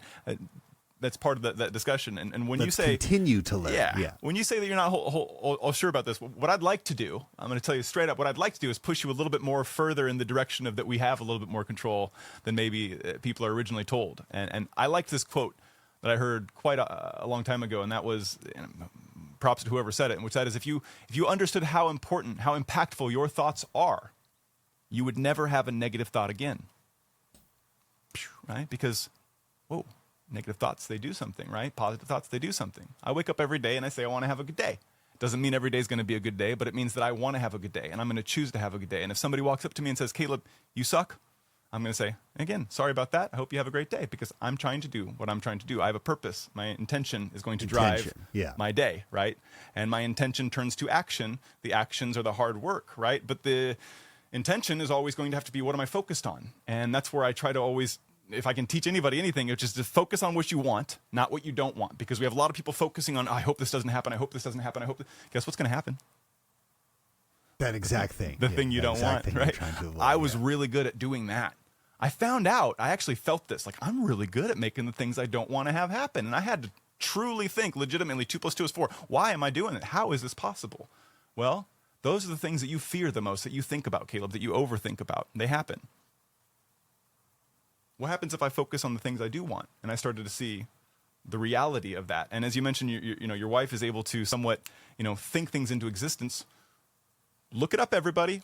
Humans can affect RNG manipulators, right? Or RNG systems, random number generators, right? Yeah. You can decide that I want to hear higher, I want higher numbers, I want lower numbers, and you will get a statistical impact on a computer machine. I used to have people tell me, Caleb, when you come around, I always have a problem, but every time you're here and I want to show you the problem, it's working. I don't know why my phone's always working when you're here. The computer's always working. I understand that part of that's just not reality, but there's something to be said for it's odd how certain things, even digital things, tend to work around some people, and other people they tend to break. And those people tend to be very negative that they break around. And they think, oh, everything's going to break around me. Well, guess what? They're always having the problems. Yeah. Stop thinking that. Right? You're breaking the things. And, to the point of your girlfriend, your girlfriend, your wife, when I sit there and think I'm going to go to the store right now, I do that thing I heard a long time ago when I read a book, which is, all right, I can't wait to park in the front. I'm going to park right there. I'm going to park right there. And yeah, my parking spot is there. Always, right? It's always there. And if you tell me it's not always there, if it's not always there, I have a good attitude and I say, you know what? I probably wasn't really thinking about it. I tell myself something. No, the reality is 9 times out of 10, you do get what you plan for, right? And so I'm going to go ahead and say this. A lot of times people, they live their life thinking, I wonder what's going to happen next. Well, did you decide what you're doing today? Right? Or are you going to let life kind of tell you what it's going to do, right? And how it's going to be, right? And that's usually where I think this intention does this thing. Humans collapse wavelengths, right? We have a whole bunch of atoms out there living in superpositions. Yeah. And this goes by the science that we know at the moment. They're living in superpositions, which means they can be this, that, and all kinds of possibilities. And then when we think something, we write something in a science fiction book, and then some kid reads it and he thinks, I want to make that. Okay. Well, those superpositions are now collapsing because some human being is now putting effort towards it, which means the future can be kind of anything. And I'm going to finish my thing now. I love looking outside and going, okay, not maybe, but the world around me, the poles with the power going across them right now, the cars that I'm looking at, all of these existed in somebody's mind first, and then they were put on paper, and then they made them in reality. And we get kind of lost in seeing this world around us, but we have to realize is the world's not that old. I mean, the society that we know currently is not that old. America's been around 300 years, guys, right? So how old are we already? If you think something and you think it and you can put it on paper, the next step is then putting it out there in real life, right? And you're collapsing waves every single time you think it and then start to put some action towards it. And as you said right there, I loved it. You said, I had to do a lot of hard work to get that. Don't forget. Please don't forget that part. Please don't forget the hard work part, guys. You get all this intention, you get the opportunity, and now you do the work, right? Because you couldn't do the work if you didn't have the opportunity or the time to do those things, right? Or the knowledge or the person who you knew who said, hey, come to my lodge, right? In that request or in that respect. So I'm super motivated in life in general, not because I think it's easy, but because I'm finally feeling like I'm seeing some shortcuts. When I say shortcuts, I mean the way things work. And all I really want to do is make sure other people feel like they can do it too, because that's what's going to not only make me have more opportunities, but keep people from wanting my stuff. Let's be honest. I don't want people to covet my things or say, oh, I wish I had what he had. I don't want that. I want people to say, I want that. Oh, I can get it too. I can do that too. Yeah. Oh, I can get it too. I can have what he has and more if I want that. Right? So, yeah, and it's sorry to take over that whole thing, but when you talk about those this, are all salient points. So you're constantly, again, if I say, hey, look at your life right now. James, are you accomplishing things that you probably maybe thought you couldn't do, but by following those things are doing more than you thought you could do in some ways, right? Do you feel like that's happening? In literally, like, okay, going back to guitar, that's a great example. Mm-hmm. For a long time, I was like, man, I've been playing guitar for so long, and there's stuff I'll just never be able to do. And I watched other people do it. I did the hard work of practicing, and now I can do stuff that a year ago I thought I could never, ever do. And I guess, too, there's like, I definitely want to speak on intention, because that is for sure. Saying to myself, I will never be able to do that is different than I can't do it now, but if I practice enough, I can. Those are two completely, like, one motivates me, one doesn't motivate me. Right. And the intention, like, I've always found this in my life. It just wasn't until I was older and appreciated it. If I was going about anything in my life in the wrong way or in a truly narcissistic way, the universe would make that incredibly difficult. And I'm thankful that it did. Right. Okay, I'm happy that I was not able to force I learned a valuable lesson and then force some like really bad intention situation on myself. But the things where my intention truly is pure, or my intention is not necessarily about like, tangible gain and more about I want to learn a lesson, I want to obtain a skill. All the times where my intention is purest, those are when, at least from the experiencer, it feels like it's easier. Mm-hmm. I still have to do the work, but I don't feel as much resistance from the universe stopping me from doing whatever I'm trying to pursue. So right, you're going with the flow. I mean, you're rather than putting your sails up against the wind, so to speak, you're literally choosing to go with the headwind. And yeah, I think that's something that we all have to learn a little bit. But there's this pull, because we kind of think, well, I don't want to do just what the flow is. I kind of want to do my own thing, my own idea. And I'm going to go ahead and say I do think there's balance in that, right? You have to take what you want, because those who ask will receive, those who seek will find. It's kind of a mixture of your intention does help push the narrative. It does. But if I ask for the ability to be a stronger person that knows more about AI or marketing, is life going to be like, here's a class? Or am I going to have a marketing proposal that's very difficult that I don't know how to mess with, and I'm going to have a big problem in the middle of it, and nothing's going to work right? Because that's what's going to teach you to be the guy that knows the stuff. yeah, My life has been a lot of that, and I'm not complaining about it. I've been asking to try to figure stuff out, to learn things, and so I get a lot of technical issues, and I love it at this point. I love it, because every time I have a problem and I figure it out, my brain goes, ha, another solution, right? And again, that's value. It's value added, right? If I know how not to fall down 100 different ways, or at least fall down gracefully, there's also value in that. yeah, absolutely. So, okay, I don't want to get stuck too much on that. We talk about the future of AI, and I don't want to get. I know this isn't your expertise area in general, but it's definitely not mine. When we talk about these systems, quantum computers. The human brain is somewhat like a quantum computer. People say its ability to have these microtubules that they're now finding has potentially the ability to, some think, be connected with you throughout your life, right? Time is an illusion, so to speak, right? So when you feel this deja vu feeling, or when you feel something's about to happen, or this feeling, right? Sometimes people say either you are a psychic, or maybe you're in tune with the future you.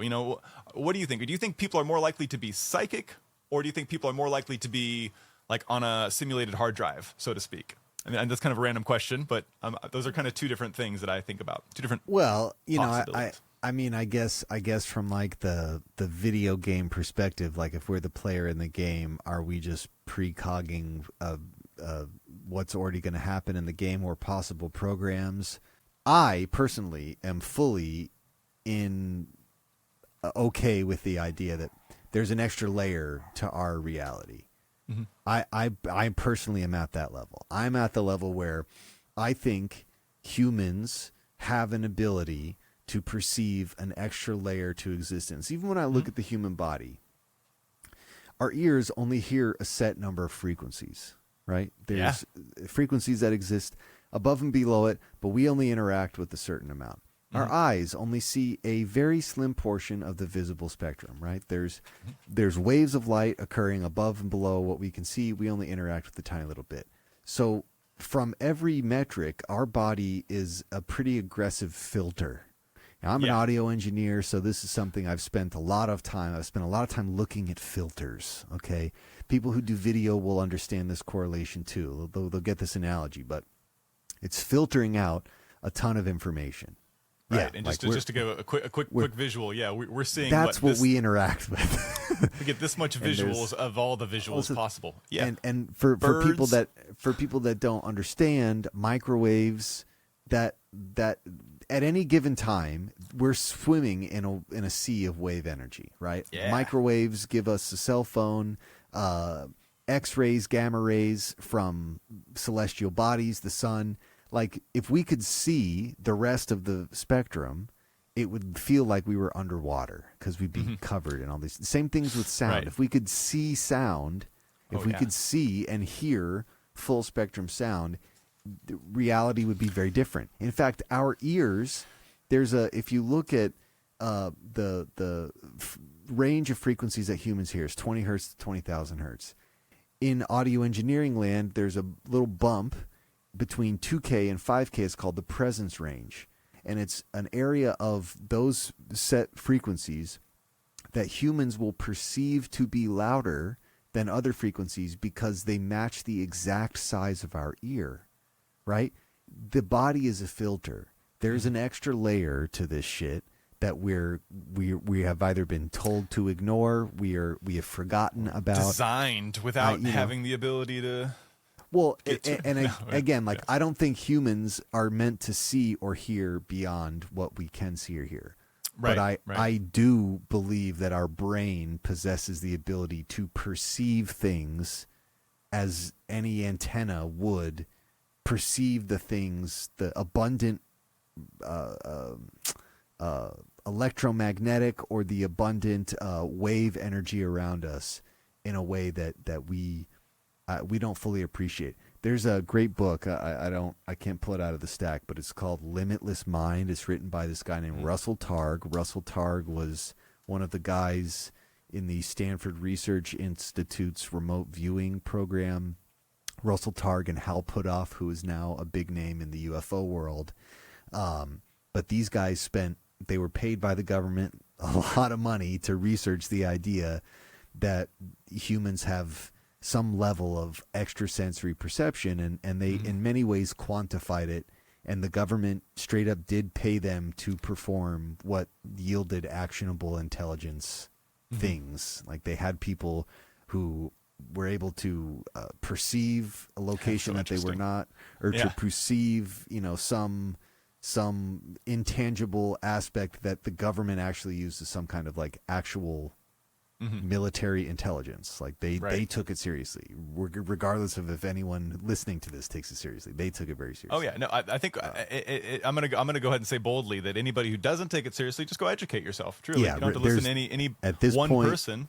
At this point, there's a ton of documentation. Right, between on just that. taking twins out and about and twins being able to say things, hey, that are happening. And they did like a pinch test where, hey, I felt the pinch. Where was the pinch? On the bottom part of my knee. Oh, that's exactly where we just pinched your twin, right? In the other side of the room. And then even to go with where you took some of the terrible experiments that they did long ago, where they would take mothers of animals and children, the children of the animals, and they would take them far apart. They would put them in different countries, and they would start to do terrible things to the child, right? And then the mother would start freaking out, right? And they would time it, and they would be on the phone back in the day, like, all right, it's happening right now. Yeah, okay, we know this is real. All right, now that we know it's real, let's make people think it's crazy, and let's take advantage of it, right? And I don't want to get too crazy, and I want to make it be actionable even in my podcast with like, what can we do about it? How does it affect us, right?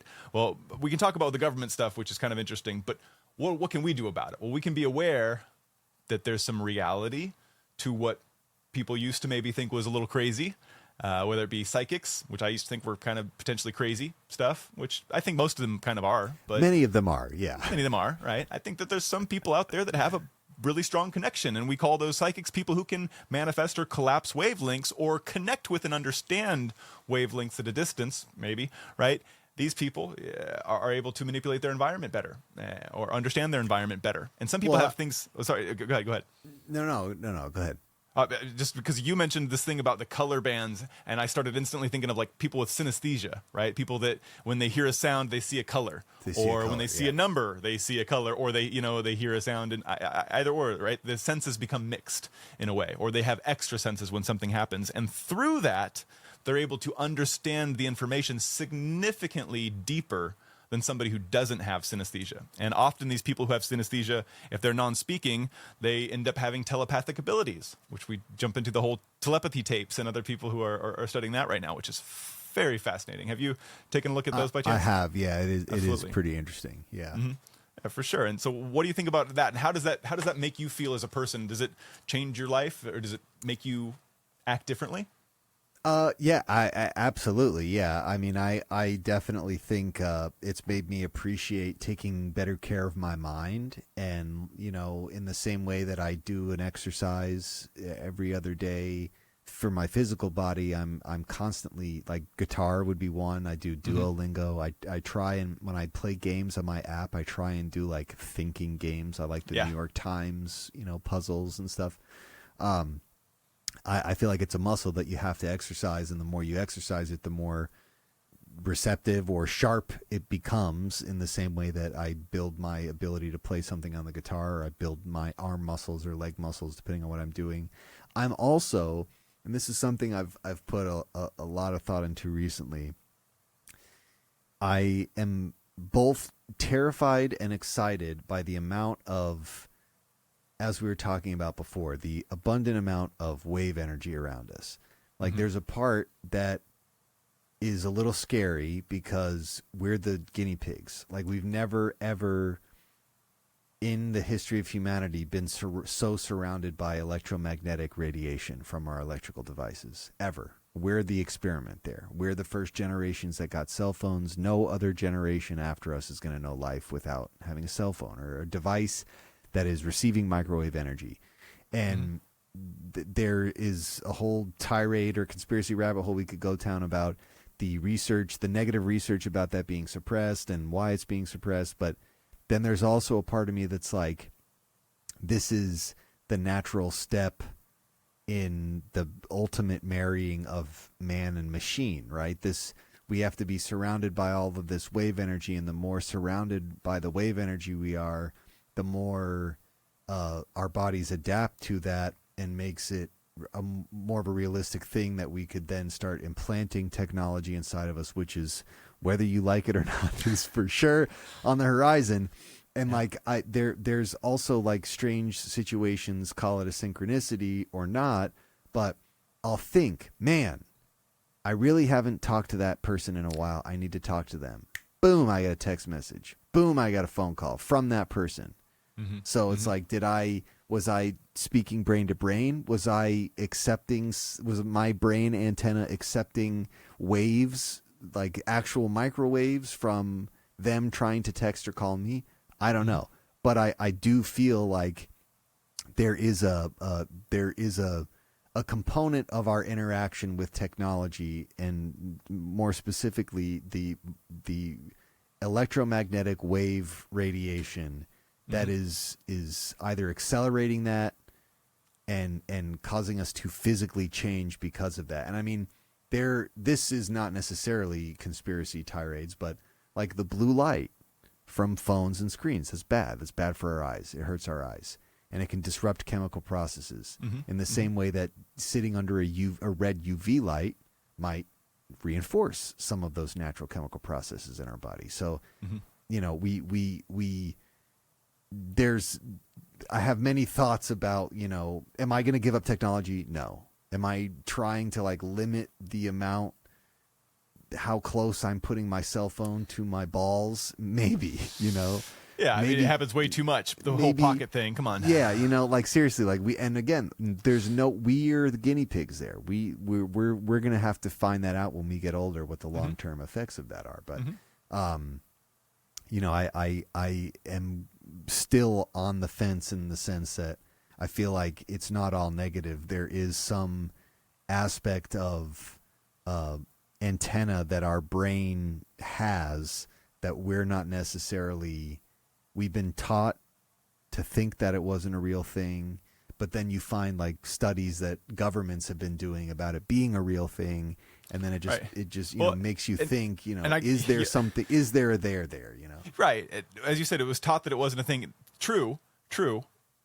But my brain used to, when we're young, we're only alive so long. We can only see life the way we see it. But now, and I'm almost 40. Yeah, it's getting super old now, right?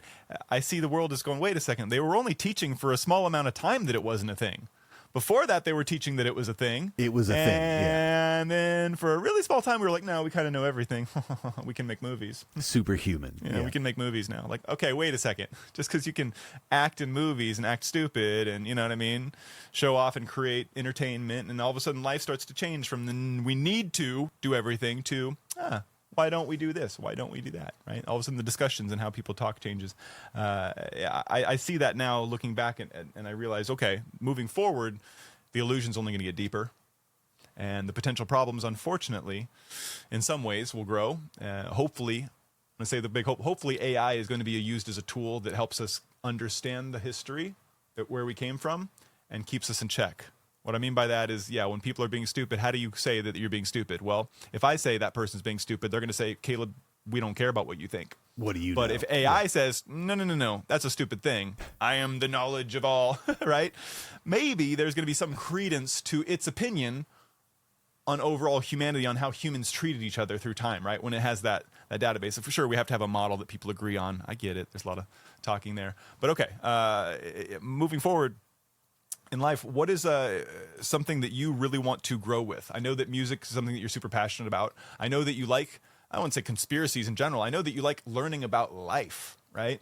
Yeah, I like stories. But where I like is your kind of stories. focus right now? And the reason I'm asking this is because I have so many focuses. I've got my business, I've got my video world that I play with, but I'm also quite obsessed when it comes to NHI, UAPs, when it comes to religions of the world. Not just one, not just the one that I follow, right? But just of all the sorts, right? And I genuinely practice being not just tolerant, right, but understanding where that is. That doesn't mean everybody can be that of me by nature, but at the same time, I don't expect that. My expectations are only for me. So, right? I can only control me, so I'm only going to put the expectations on me. Otherwise, life, that's healthy. Isn't as happy. So, okay, going back to the question, what is your kind of focus in all the stuff right now? Or do you have a main focus, do you feel? Or are you stuck on pyramids? Are you stuck on this? Look, I love stories. That's what I like. And I do like learning things. And I do, like I said at the very beginning, I have a very diverse set of interests. And so right now, what I've been spending... okay, so doing the whole masonry thing is because I liked esoteric teachings. I liked esoteric texts.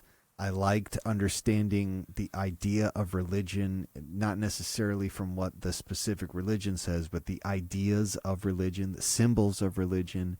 Those were things that super interested me, and there was a very large period of my life where that was like the number one focus. And music has always been a part of my life. At this point, it's just a thing that I have to do, and I always do it. Conspiracies, it's less about conspiracies and, again, more about stories. But these are things that interest me, and for some people, it depresses them. For me, it inspires me to continue living life, right? I look at all the things that I do, and I just can't say that there's one thing I want to spend all the time doing. I want to be doing a little bit of all these things. And I share that. Well, and it's like it, and at that point it comes down to time management.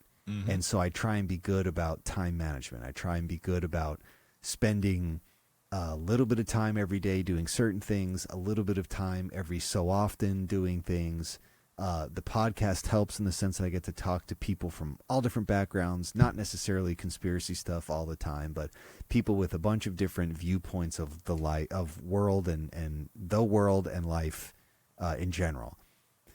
In terms of like, what are the things that's really been on my mind recently? And it's probably because of some guests I've had. It's definitely been in news and stuff in the world, and this kind of ties into a bunch of things we're talking about. The advanced aerospace. Okay, I've always loved aerospace. There's this book that I have. I don't know if we talked about it when you were on mine, but it's called "I Could Tell You, but Then You Would Have to Be Destroyed by Me." Yeah, you mentioned it for sure, Okay. and I'm very interested in that. So. It's by Trevor Peglin. It's these books. It's patches of classified military programs. Okay? Yeah. And if you understand the nomenclature of the symbols, you can kind of infer what that program is about and what that program is doing. That's the Area 51 planes, the Janet planes. Yeah. Anyways, that Go ahead. No, I was saying, I'm just Area 51. I'm a little obsessed with that whole story too, because Bob Lazar came out a year after I was born. 1989 is when he came out. I was born 1988.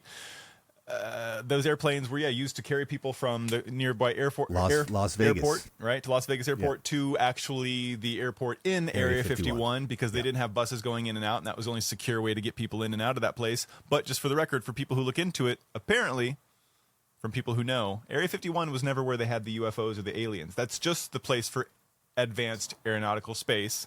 S4 was the facility where they put the alien bodies. All right, let's get it right. Yeah, we got to make sure we stick to the correct, known, verifiable details. Let's do this. So like I have spent since the beginning of the internet, I was looking into this stuff, okay, and I was always interested in it. Most people did not want to hear about it, so I just learned to let this be a thing that I pursued on my own. In the past 10 years, it's become much more of a talk-aboutable thing. You're no longer crazy. Yeah, it is a confirmed thing we can talk about. And one of the things that I have kind of like really matured on is my idea that it's all aliens. I no longer think that it's all aliens.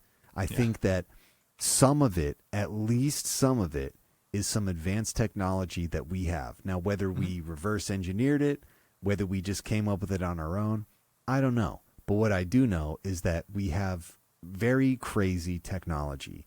I did a podcast with these guys from Canada, and we looked into DARPA. And if you haven't looked into the history of DARPA, weather manipulation. Well, DARPA, that's HARP. I think you're thinking about HARP. Yeah, you're right. The antenna array. DARPA. But that's another one. Like, we have these antenna arrays that can absolutely influence the weather. The HARP antenna can instigate the aurora borealis.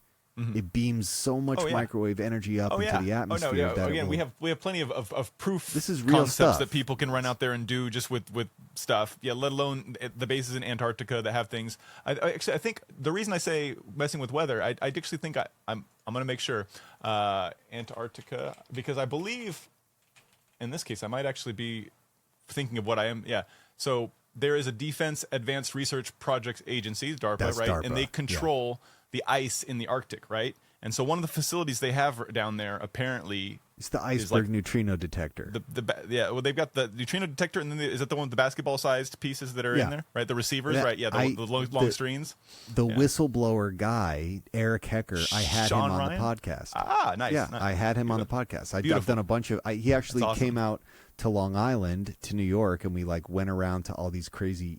His story is wild. His story is wild. Right. I heard that podcast, so just you probably know some really cool things after speaking to that guy. I can imagine. Well, and there's another good example. So that guy, he was out in Antarctica at South Pole Station. He directly worked in the facilities relating to the iceberg neutrino detector. And for those that don't know what that is, it's this massive antenna array that's embedded in the ice, and it can detect neutrinos, which are apparently it receives signals, but also sorry. Go ahead. Anyone that knows about transducers will understand that if it can receive, it can probably transmit. Okay, and this thing detects. I'm not sure exactly what the neutrinos from, like a star exploding or something.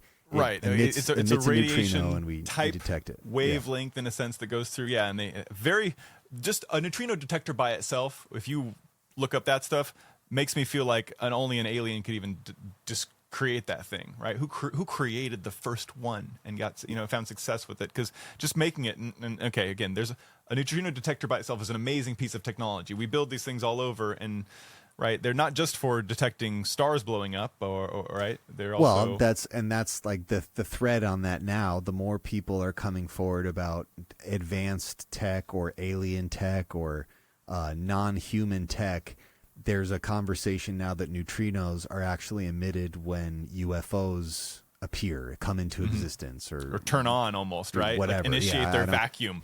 Everyone has kind of a different definition of what that means, but that's how that kind of factors in there. But that's a crazy piece of technology, and whether or not it's detecting aliens coming into existence or not, it's just wild that we have that, and that has a website. Anyone can go to that website. That's a legit thing. DARPA has developed so many different crazy pieces of technology that if an average person were to see it, they'd be like, that's some alien shit. But it's not. It's humans, like scientists. They came up with it, and there's like a track record. DARPA really is why we have the internet. The internet, before we got it, was called ARPANET, and it was a way for people, the scientists that were doing these programs, to have some kind of like seamless communication. Mm-hmm. And then it became old hat, so now we have it. And even so, like ARPA as a thing kind of becomes, it was like our first AI in a way, because it was this thing that we made to come up with asymmetric responses to warfare. Like, how do we have an agency that thinks up things that humans haven't thought yet? That was the whole like stated purpose of ARPA. Yeah, can you play the war games and come up with ideas and concepts that we haven't? And like they've been doing it for like 70 years, and they're really good at it. They were deploying drones in Vietnam, like autonomous drones in Vietnam. And again, this is not my opinion. This is just military history at this point. So right. I will say something about what you just said there, because I've not that I have, again, not that this is my expertise by any means, but I do try to pay attention to what some of the smart people are paying attention to. And I will say the war games and all that knowledge is obviously hugely useful. Sure, At the same it's beneficial. time, yeah. The leaps in technology have made some of this information completely useless, because as you talk about drones and things appearing, and as technology grows in other nations, the simulations have to be rerun, right? But when you are the ones leading the technology, it makes it really easy, right? And that's where we kind of have to go in the discussion of, well, we don't have to, but there's the discussion of where is that coming from? Is it being driven from just human innovation, or are we reverse engineering a lot of ideas and concepts? And who's feeding that to us? Is there another subset of humanity that's either been around, future humans, so to speak, or beings from another land who are choosing these people are better than others? Because whether America's on top, or whether China's on top, or Russia's on top, different leaders have a different world, different culture. Yep. So if there were beings or future humans, either or, they would have probably a desire of one group, or, something happening. Again, I'm not trying to put any fear-mongering at all. That's not my point. My point is just to open your mind with the ideas. We kind of get into some weird territories there, because a lot of very prominent scientists for our country and for other countries have alluded to the fact that when they come up with, like, Wernher von Braun is a good example. Wernher von Braun was a Nazi. Right. Okay, he was a Nazi. We paper-clipped him. We brought him over. We put him in charge of NASA, and he was developing rockets for NASA.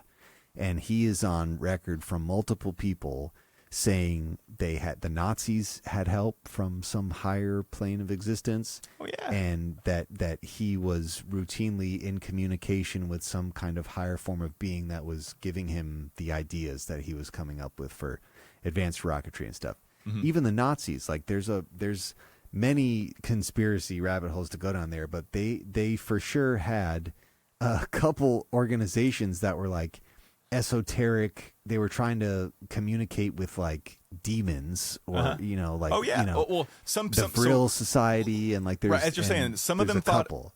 It was Christian in base. There were some people who thought it was a good thing, and again, some people, as you said, were taking it the other way. They were going demonic, trying to play with it. It was scaring a lot of people. Apparently, a lot of the leaders were freaked out. And some people I know are definitely thinking, okay, now we're going off the loopy end in the podcast. We definitely are. Let's acknowledge that. We're going off the loopy end. We're doing a lot of conjecture, a lot of thought-based things that maybe have no reality. But when we talk about the Nazis and we talk about them jumping in line with this type of... That was real. UFOs, UAPs, it's 100% real. Some of them actually believed it, yeah. Well, we have in our American government, at least the conversation is, through David Grush when he whistle blew, over a year now since that originally happened. But David Grush came out. He was somebody who was tasked with actually looking into the UAP situation with Congress, right? He was part of ATIP, and it was his job to make sure he knew what was going on. And unfortunately, he wasn't getting the answers. He got, stonewalled.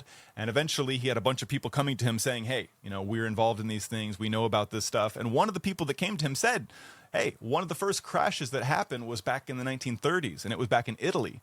And back when that happened, the Germans and a lot of other people were involved in it. And so they knew all about it. And eventually, that craft got shipped over through the Vatican to America. A whole lot of hands got involved with it. The reason he knows about it is because we have that now, and it's knowledge that he got about in our government. Again, so whether you believe it or not, the American government thinks that they have that, and that was real, right? And I will, since we're jump in here. I like to give a little bit of credence to the chaos, and that is just we'll jump onto the screen share here. I love this word right here, immaculate constellation.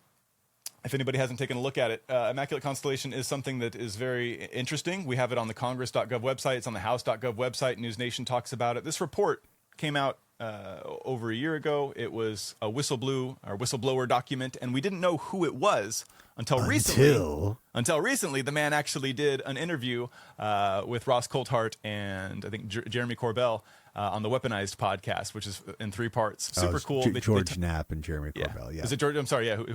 Steve Coulthart. He's Coulthart. Yeah. Australian guy. Wow.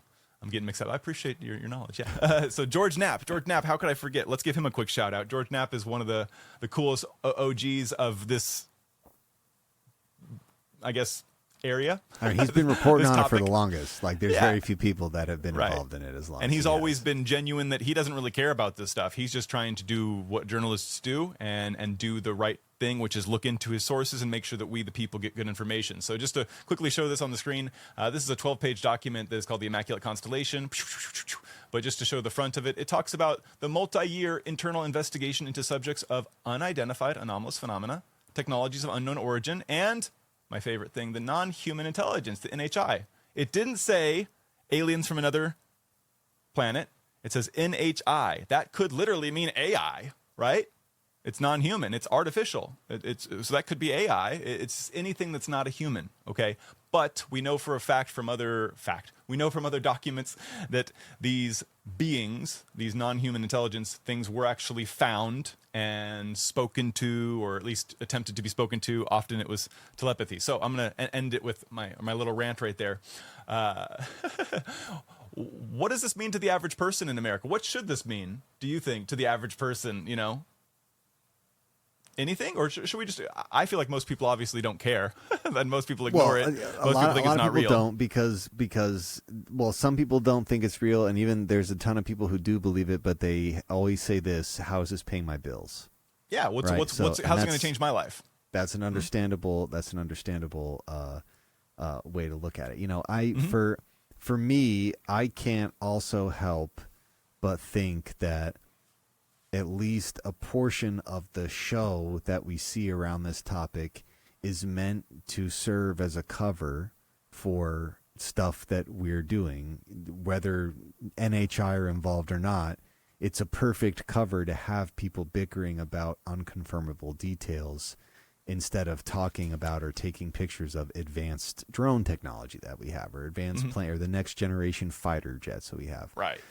And also this is not necessarily, this is related, you know, it's always been a part of the conversation that maybe these are things, maybe this is life from another planet, maybe this is life from another dimension, maybe it's humans from the future, and less popularly, maybe this is an advanced AI, like an advanced civilization that is just a techno civilization. It's just a super thinking computer. It's a computer that at some distant point in the past, in some recess of the universe, became sentient and now does it.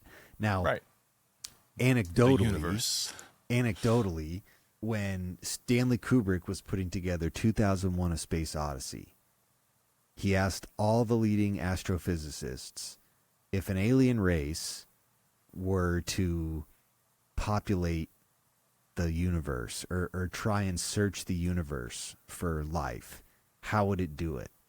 And their kind of unanimous agreement on it is like it wouldn't send organic beings out to search for it. What it would do is it would send a drone to a moon. It would create a base on that moon that made other drones that would then go to other moons that would make other bases to create drones. Exponentially, that's computer shit. That is a computer's the technological answer to that question that humans in the 50s and 60s were even able to like think of. And you know, I there's a lot of stuff about Kubrick that is worth unpacking, but that in particular, especially like 2001: A Space Odyssey, he was able to envision life in space before that was even really a thing that could be envisioned. And honestly, when you look at the first Star Wars movie, which came out around the same time, it came out after 2001, it's amazing that people thought that the original Star Wars looked good. When you look at 1967, 2001: A Space Odyssey, it's kind of crazy. No, it was at the time it was using the top of what was possible with physical film. Yeah. Right. And I'm obsessed with film and the possibilities. And that's definitely, as you said, so many things they did which were amazing. Not just the sets that they built, but the negatives that they would record on. He would literally record on a negative, right? Get the scene just right, change models, but half the screen would be blocked. He would take the same negative out and then record again, which means there's no 2 takes. Yeah.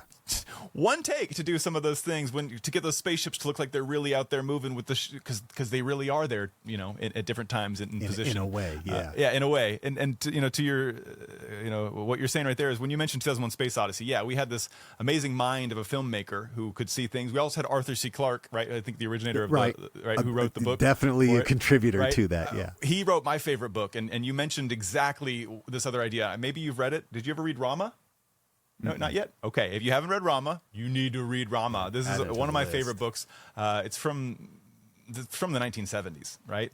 Similar to Larry Niven. Do you ever read Larry Niven Ringworld?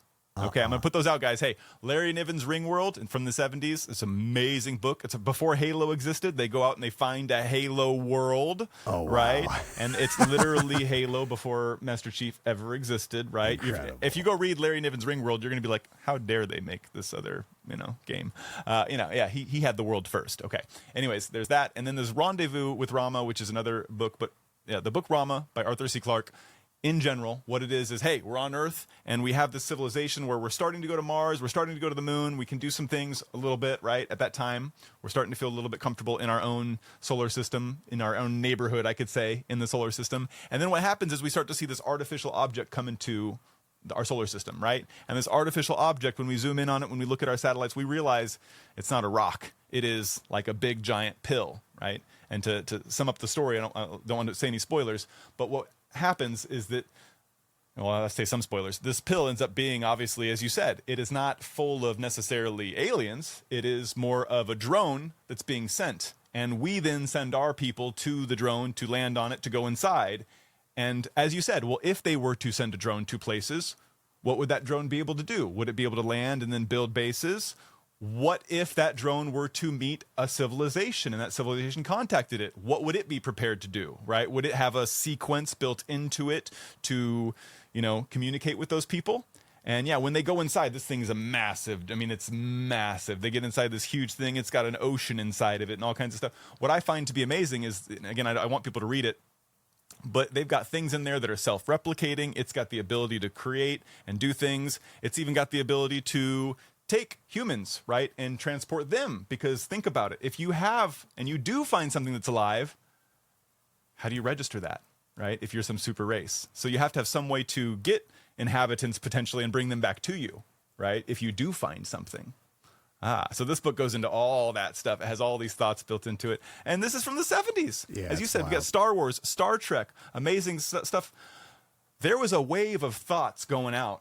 And there was a lot of receivers that were then building some of the similar things that were all coinciding together. And when we talk about downloads, there's a lot of people that had downloads of information, and Star Trek was one of them, right? J.K. Rowling, Harry Potter was not these things where all of a sudden they had a dream and the story's in my mind. I got to get it out, right? And again, I like it. I think it's fun. One thing I want to say right now is I'm less at the stage of thinking maybes on everything. I'm open to being wrong about everything, which means I'm going to keep listening anytime somebody has something to say. But the hard problem is anytime we hear something over and over again and try to ignore it, right? When somebody tells you, hey, I think people can actually feel things maybe without actually having to see it or have a phone call or touch it. I think people can feel this energy of things around them, whether it be information or synchronicity with people. And I think, you know what? There's something to that. Definitely. Not maybe. Well, definitely. Right? and like, again, like we're saying, it's one thing if we think it. It's another thing if people way smarter than us and governments, logistics way larger than us, spend a lot of, there's CIA.gov, they have a lot of crazy books in their archive. They've got a whole lot of books about reality and how humans interface with reality, consciousness. There's no reason, they're not doing that for fun. Like somebody at some point thought that that was valuable information, so much so that it got folded into the archive. And, you know, I'm not smarter than the CIA. I'm not smarter than decades of some of the smartest people. I'm not. Right. So if those people thought that there was something to it, or at least something worth entertaining, you know, again, that's why it's interesting. And certainly the more we get into the strange territory with what does life mean in a more general sense, like what can life mean? Are humans alone here? Which I have never thought to be the case, but is becoming more and more obvious that it is certainly not the case. Right. Right. Again, all through history, we had these gods and the Roman, and then everyone talks about this relationship between things that were different from us, that were somewhat, I wouldn't even say more powerful, but powerful in a different way. On a different level, yeah. In a different way from us. And you know, I like how you mentioned how you talk about it, because it kind of gets me thinking again of what's the purpose of all this, right? In the sense of we can talk about it. It's fun to talk about. Our brains go a little crazy, but then when we finish and the call's over, what now, right? Go back to your life. I got to eat some food. I got to go to the bathroom. I got to do basic stuff. Okay. Well, what I want to give to people, which is this, I don't think that there's this huge cabal of people trying to hold me back per se, because then I wouldn't be able to talk to you right now and put this podcast out there. I wouldn't be able to do this stuff. Okay. There would be something holding me back from that if that was the reality of the evil cabal. I also don't think that, for example, free energy, stuff that does, technology that we know that can exist, I don't think it's kept away from us for bad reasons, right? I'm now along the lines of thinking, okay, if UAP technology and anti-gravitical technology exists, there's a reason that humans can't have it on a large scale. Because if a random guy can just get pissed off and then go jump in his anti-gravity machine and go grab an asteroid and come fling it at Earth, he can destroy things, right? So we can't give power to everyone because everyone's not capable of using it appropriately. Yeah. Right. And so there's that secret of, okay, is the technology, and then there's that secret of just, I won't say secret, but this idea we talked about, collapsing wavelengths and being able to create and manifest the reality around you that you want. Literally, the room around you right now is the way that you built it. The stuff in it is the stuff that you wanted to have in it. And same with my room. I've got this thing that I can move around. Okay, I built my reality around me. But if you have people unknowingly just building stuff in their reality, we're going to have chaos, which is sometimes the world we live in. So I think, my opinion and what I want to put out there is that I think all of us need to be a little bit more aware of our thoughts and our intentions, be a little bit more purposeful in what we do. And that's the reason, that's why a lot of humans feel confused or don't know what they're doing, is because they just literally have lack of intention or lack of purpose. And then they see lack of results. And all of us, every single one of us who starts getting focused on something and then sees the results, gets that dopamine rush and then wants to keep doing it, right? And then we get lost in realizing, is it real or did I just get lucky? Right? You didn't just get lucky. Focus on what you want and keep on going, right? James, you're not a lucky guy. You are somebody who works hard, is determined, and keeps getting things done and keeps meeting people that you need to learn from. And that's how I see it. It really is as simple as I wake up, I have an idea of what I want to do, I make a realistic plan of things I know I can do, and then I do them. And then in many cases, I achieve those goals, whatever plateaus I set for myself, I achieve them before, because there's like a strange synergy that comes from just consistently doing that every day. And it's also too, like, don't be afraid of long-term shit. If you're trying to achieve something good, if you're trying to really develop a skill, you're not going to be good at it in a day. You're going to fail at it sometimes, and that's okay too. Not even sometimes, you should it's fail gonna at it. have to happen, right? You need to fail at it. It has to happen. Okay? But Please. if you consistently wake up and commit the energy, even with having all these abstract ideas, like, to me, I'm the same. I don't care if I'm right or wrong. To me, I'm using my brain. So when we talk about any of these really obscure topics, when I do any of the research on any of these obscure, heady topics, I don't see it as an inherently negative thing or a thing that's going to benefit me in my wallet or some way. For me, it's using my brain. Whatever I'm reading, I'm expanding my understanding of my confines of knowledge. The more time I spend thinking about the things that I've learned is enhancing my ability to compute all of that knowledge. You know, I've gotten over like, I need to be right about this, and that it's less important than I need to just know more. That's what I want. I need to know more. I need to read more. I want to hear people who disagree with me. I want to hear people who openly disagree with that opinion that I have, because it helps me understand my opinion better. It helps me see another perspective. So I don't know. There are some aspects of life that are luck, but I heard that there's like a good saying that I'm going to completely butcher right now, but it's like luck is timing and being prepared, or like success is a combination of luck, timing, and being prepared. And at any given point, you can be one or all of those things, and it's just a matter of how are you going to be. Right. No, absolutely. I mean, I think it's said a bunch of ways. So your way is beautiful, the way you said it. I see a graph quite often, right? We just say, you know, luck, the word pops up when you have the preparedness, right? The hard work with opportunity, right? Yeah. And opportunity is a timing thing, right? And so there can be an opportunity here, there can be an opportunity at different places. And as you come across those opportunities, kind of as we said, well, how well prepared are you? If you, in our analogy from earlier, had the idea to start the restaurant, but you did not have any money saved up and you had no idea about that thing, well, boom, that idea went by you. But maybe you felt really guilty that first time, right? Maybe. And you were like, dang, I actually would like to do that. So what did we do the first time? We missed the opportunity, and now we got obsessed with it. Now we start thinking about recipes. We start thinking about the money. We start saving a little bit of money. And now, right, the next opportunity that meets us, it wasn't luck. And somebody goes, oh, you got lucky to make that. We're going to say, no, we didn't.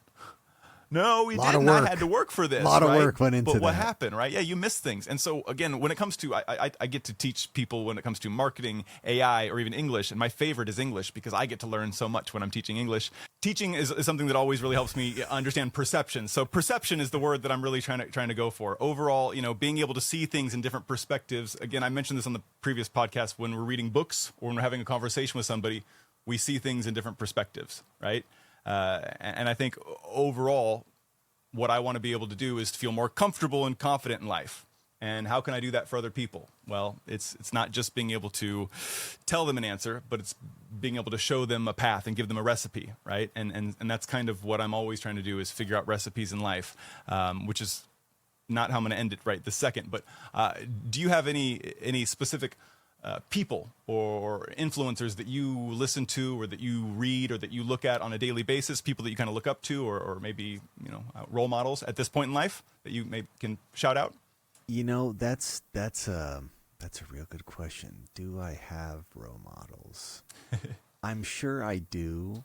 I can't necessarily it could be even music influence or a podcast that you might listen to. I'm interested to where your head kind of gets. I think it's less about being specific. For me, the people that inspire me are people that are doing something different, that are they're looking at it differently. They're approaching whatever they're doing differently.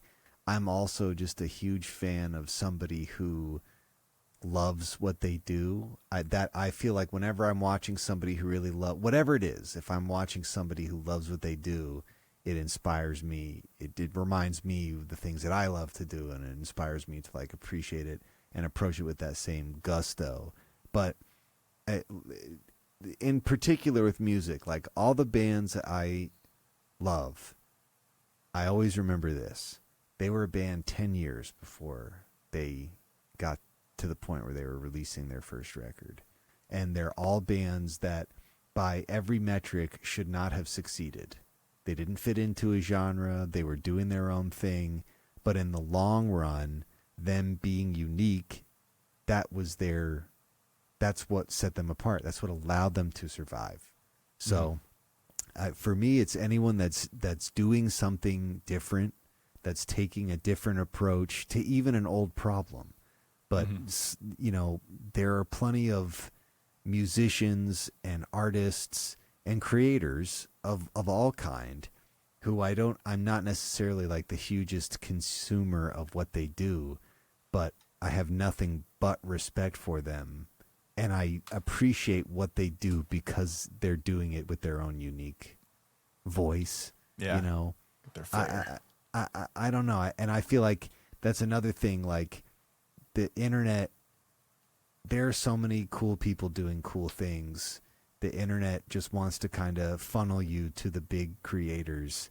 And I would just say, again, maybe appreciate the niche. The internet exists. It allows us to go into niches, and there's a niche for anything, and there's gonna be some cool stuff and somebody doing something cool within that niche. Mm-hmm. I'm also of the mindset that you kill your idols. Mm-hmm. Right? We don't want to be putting somebody on a pedestal, because we're ultimately just setting ourselves up for a failure when we find out that they're a piece of trash. So Yeah. that's Right. that's what I mean to say by like, don't like, that's why I don't tend to like idolize people or constantly quote specifically from this person or that person, because I feel like everyone has something to offer, and your job is to sift through all of that and kind of come to your own conclusion about it. No name dropping all day long with James. Okay. Not going to happen. Understandable. Keep it real PC over here. And it's not only respectable, but it makes sense. As you said, it's to be niche in your own way. You have to follow your own path and kind of do things your own way. And even in that, it means you can't listen to any one source too much. I would say that that's definitely an important thing for people to listen to. I want people to be empowered, right? I want people to listen to this podcast and feel like, hey, I got some intrigue, some information. But at the end of the day, truly, it's that empowering feeling, because, look, we did this. Look at this award I got. Look at these amazing things we've done, right? Okay, enough, right? Enough of that. We have a lot of that happening. But at the same time, how else do we inspire and motivate people without saying, hey, look at the cool stuff we can do, right? Yeah. So there's this line, right? And the attitude that somebody has coming into media has a lot to do with how they're going to then decipher the media as well, right?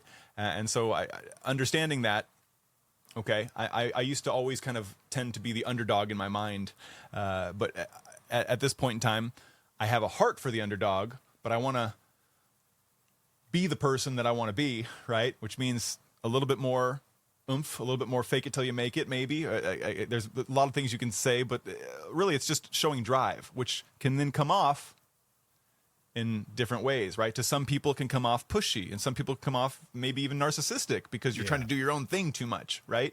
Right? So before we kind of, and I know we don't have too much time, we've got to wrap things up. Wrap things up here. And so, right now, what do you think is your, what do you feel is your purpose, James, in having a voice and an outlet? Because you have a voice and an outlet right now. People are going to listen to you. People are going to continue to listen to you. And as you grow, what do you want people to kind of feel and understand, is your desire, right? What's your essence? Learn. Our job is to learn. We're going to seek knowledge from our birth to our death. That is what we do. We learn. The more we learn, the better a person we become, the better person we become to ourselves and to the people around us. So we learn. That's what we do. And, kind of definitely the thing that I definitely feel that this has been the biggest learning process for me too, and why I continue to do these things is like what we talked about. Monitor the dialogue in your head. And if I can help keep somebody from the terrible traps that I found myself in, especially exploring the things that I've wanted to explore in my life, that's kind of the purpose. We learn, we grow. Being uncomfortable is okay, and that's what I hope to inspire other people to learn and grow and be comfortable being okay. Okay. Well, I'm gonna give you a final word, because my last question is gonna kind of go right on top of the learning thing that you just said, because I love that. It's what I want people to hear, right? I want people to hear this, be motivated. I want to add to this that I don't care if you have money in the bank. I don't care if you're feeling great today. I don't always feel great. I rarely have money. Okay, come on now, be real. Yeah, me too. It is not the thing that you need in life, right? And power is something that people usually try to achieve. Power comes through doing things that already exist, right? Whereas creative ability is how can you think about life? How can you think about things? How can you get the stuff around you that you want, right? And I'm just going to say this to everybody listening. There is a way, there's a path to do it. And as you talk to people like James or listen to people like James, you're going to find more and more pathways to it. His podcast is full of people expressing in honest ways just who they are and how they're getting stuff done. And that to me is the epitome of how you learn right now. And not just from the top of the people in the world, the Jeff Bezos, the Elon Musk, and of course, we all like Mr. Joe Rogan. But my point is, we all want to listen to everyday people too, just as much as I want to talk to people around the world. That's where we get a lot of real information. People who are having the moment to talk, right? Because we're spending our life with things coming at us. And then that podcast day comes and all of a sudden, and then if you're clicking on it and you're here right now listening to it, there's a reason. So James, to kind of end today's little podcast, I really appreciate you being here. I'm honored to have you on my cast. I want you to go ahead and give us as best you can. You don't have to be perfect. There's no preparation here. Give me a recipe for success, right? A recipe for success. That can be really open. It could be one word. It could be a couple things. What do you feel coming to you right now is a recipe for success? Consistency, consistency, consistency. Right. 3 consistencies. Little increments of improvement over long periods of time. Anyone can do it.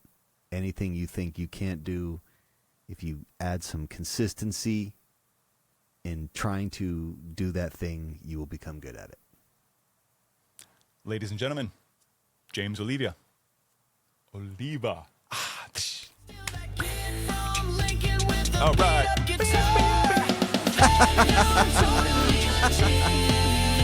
All right. So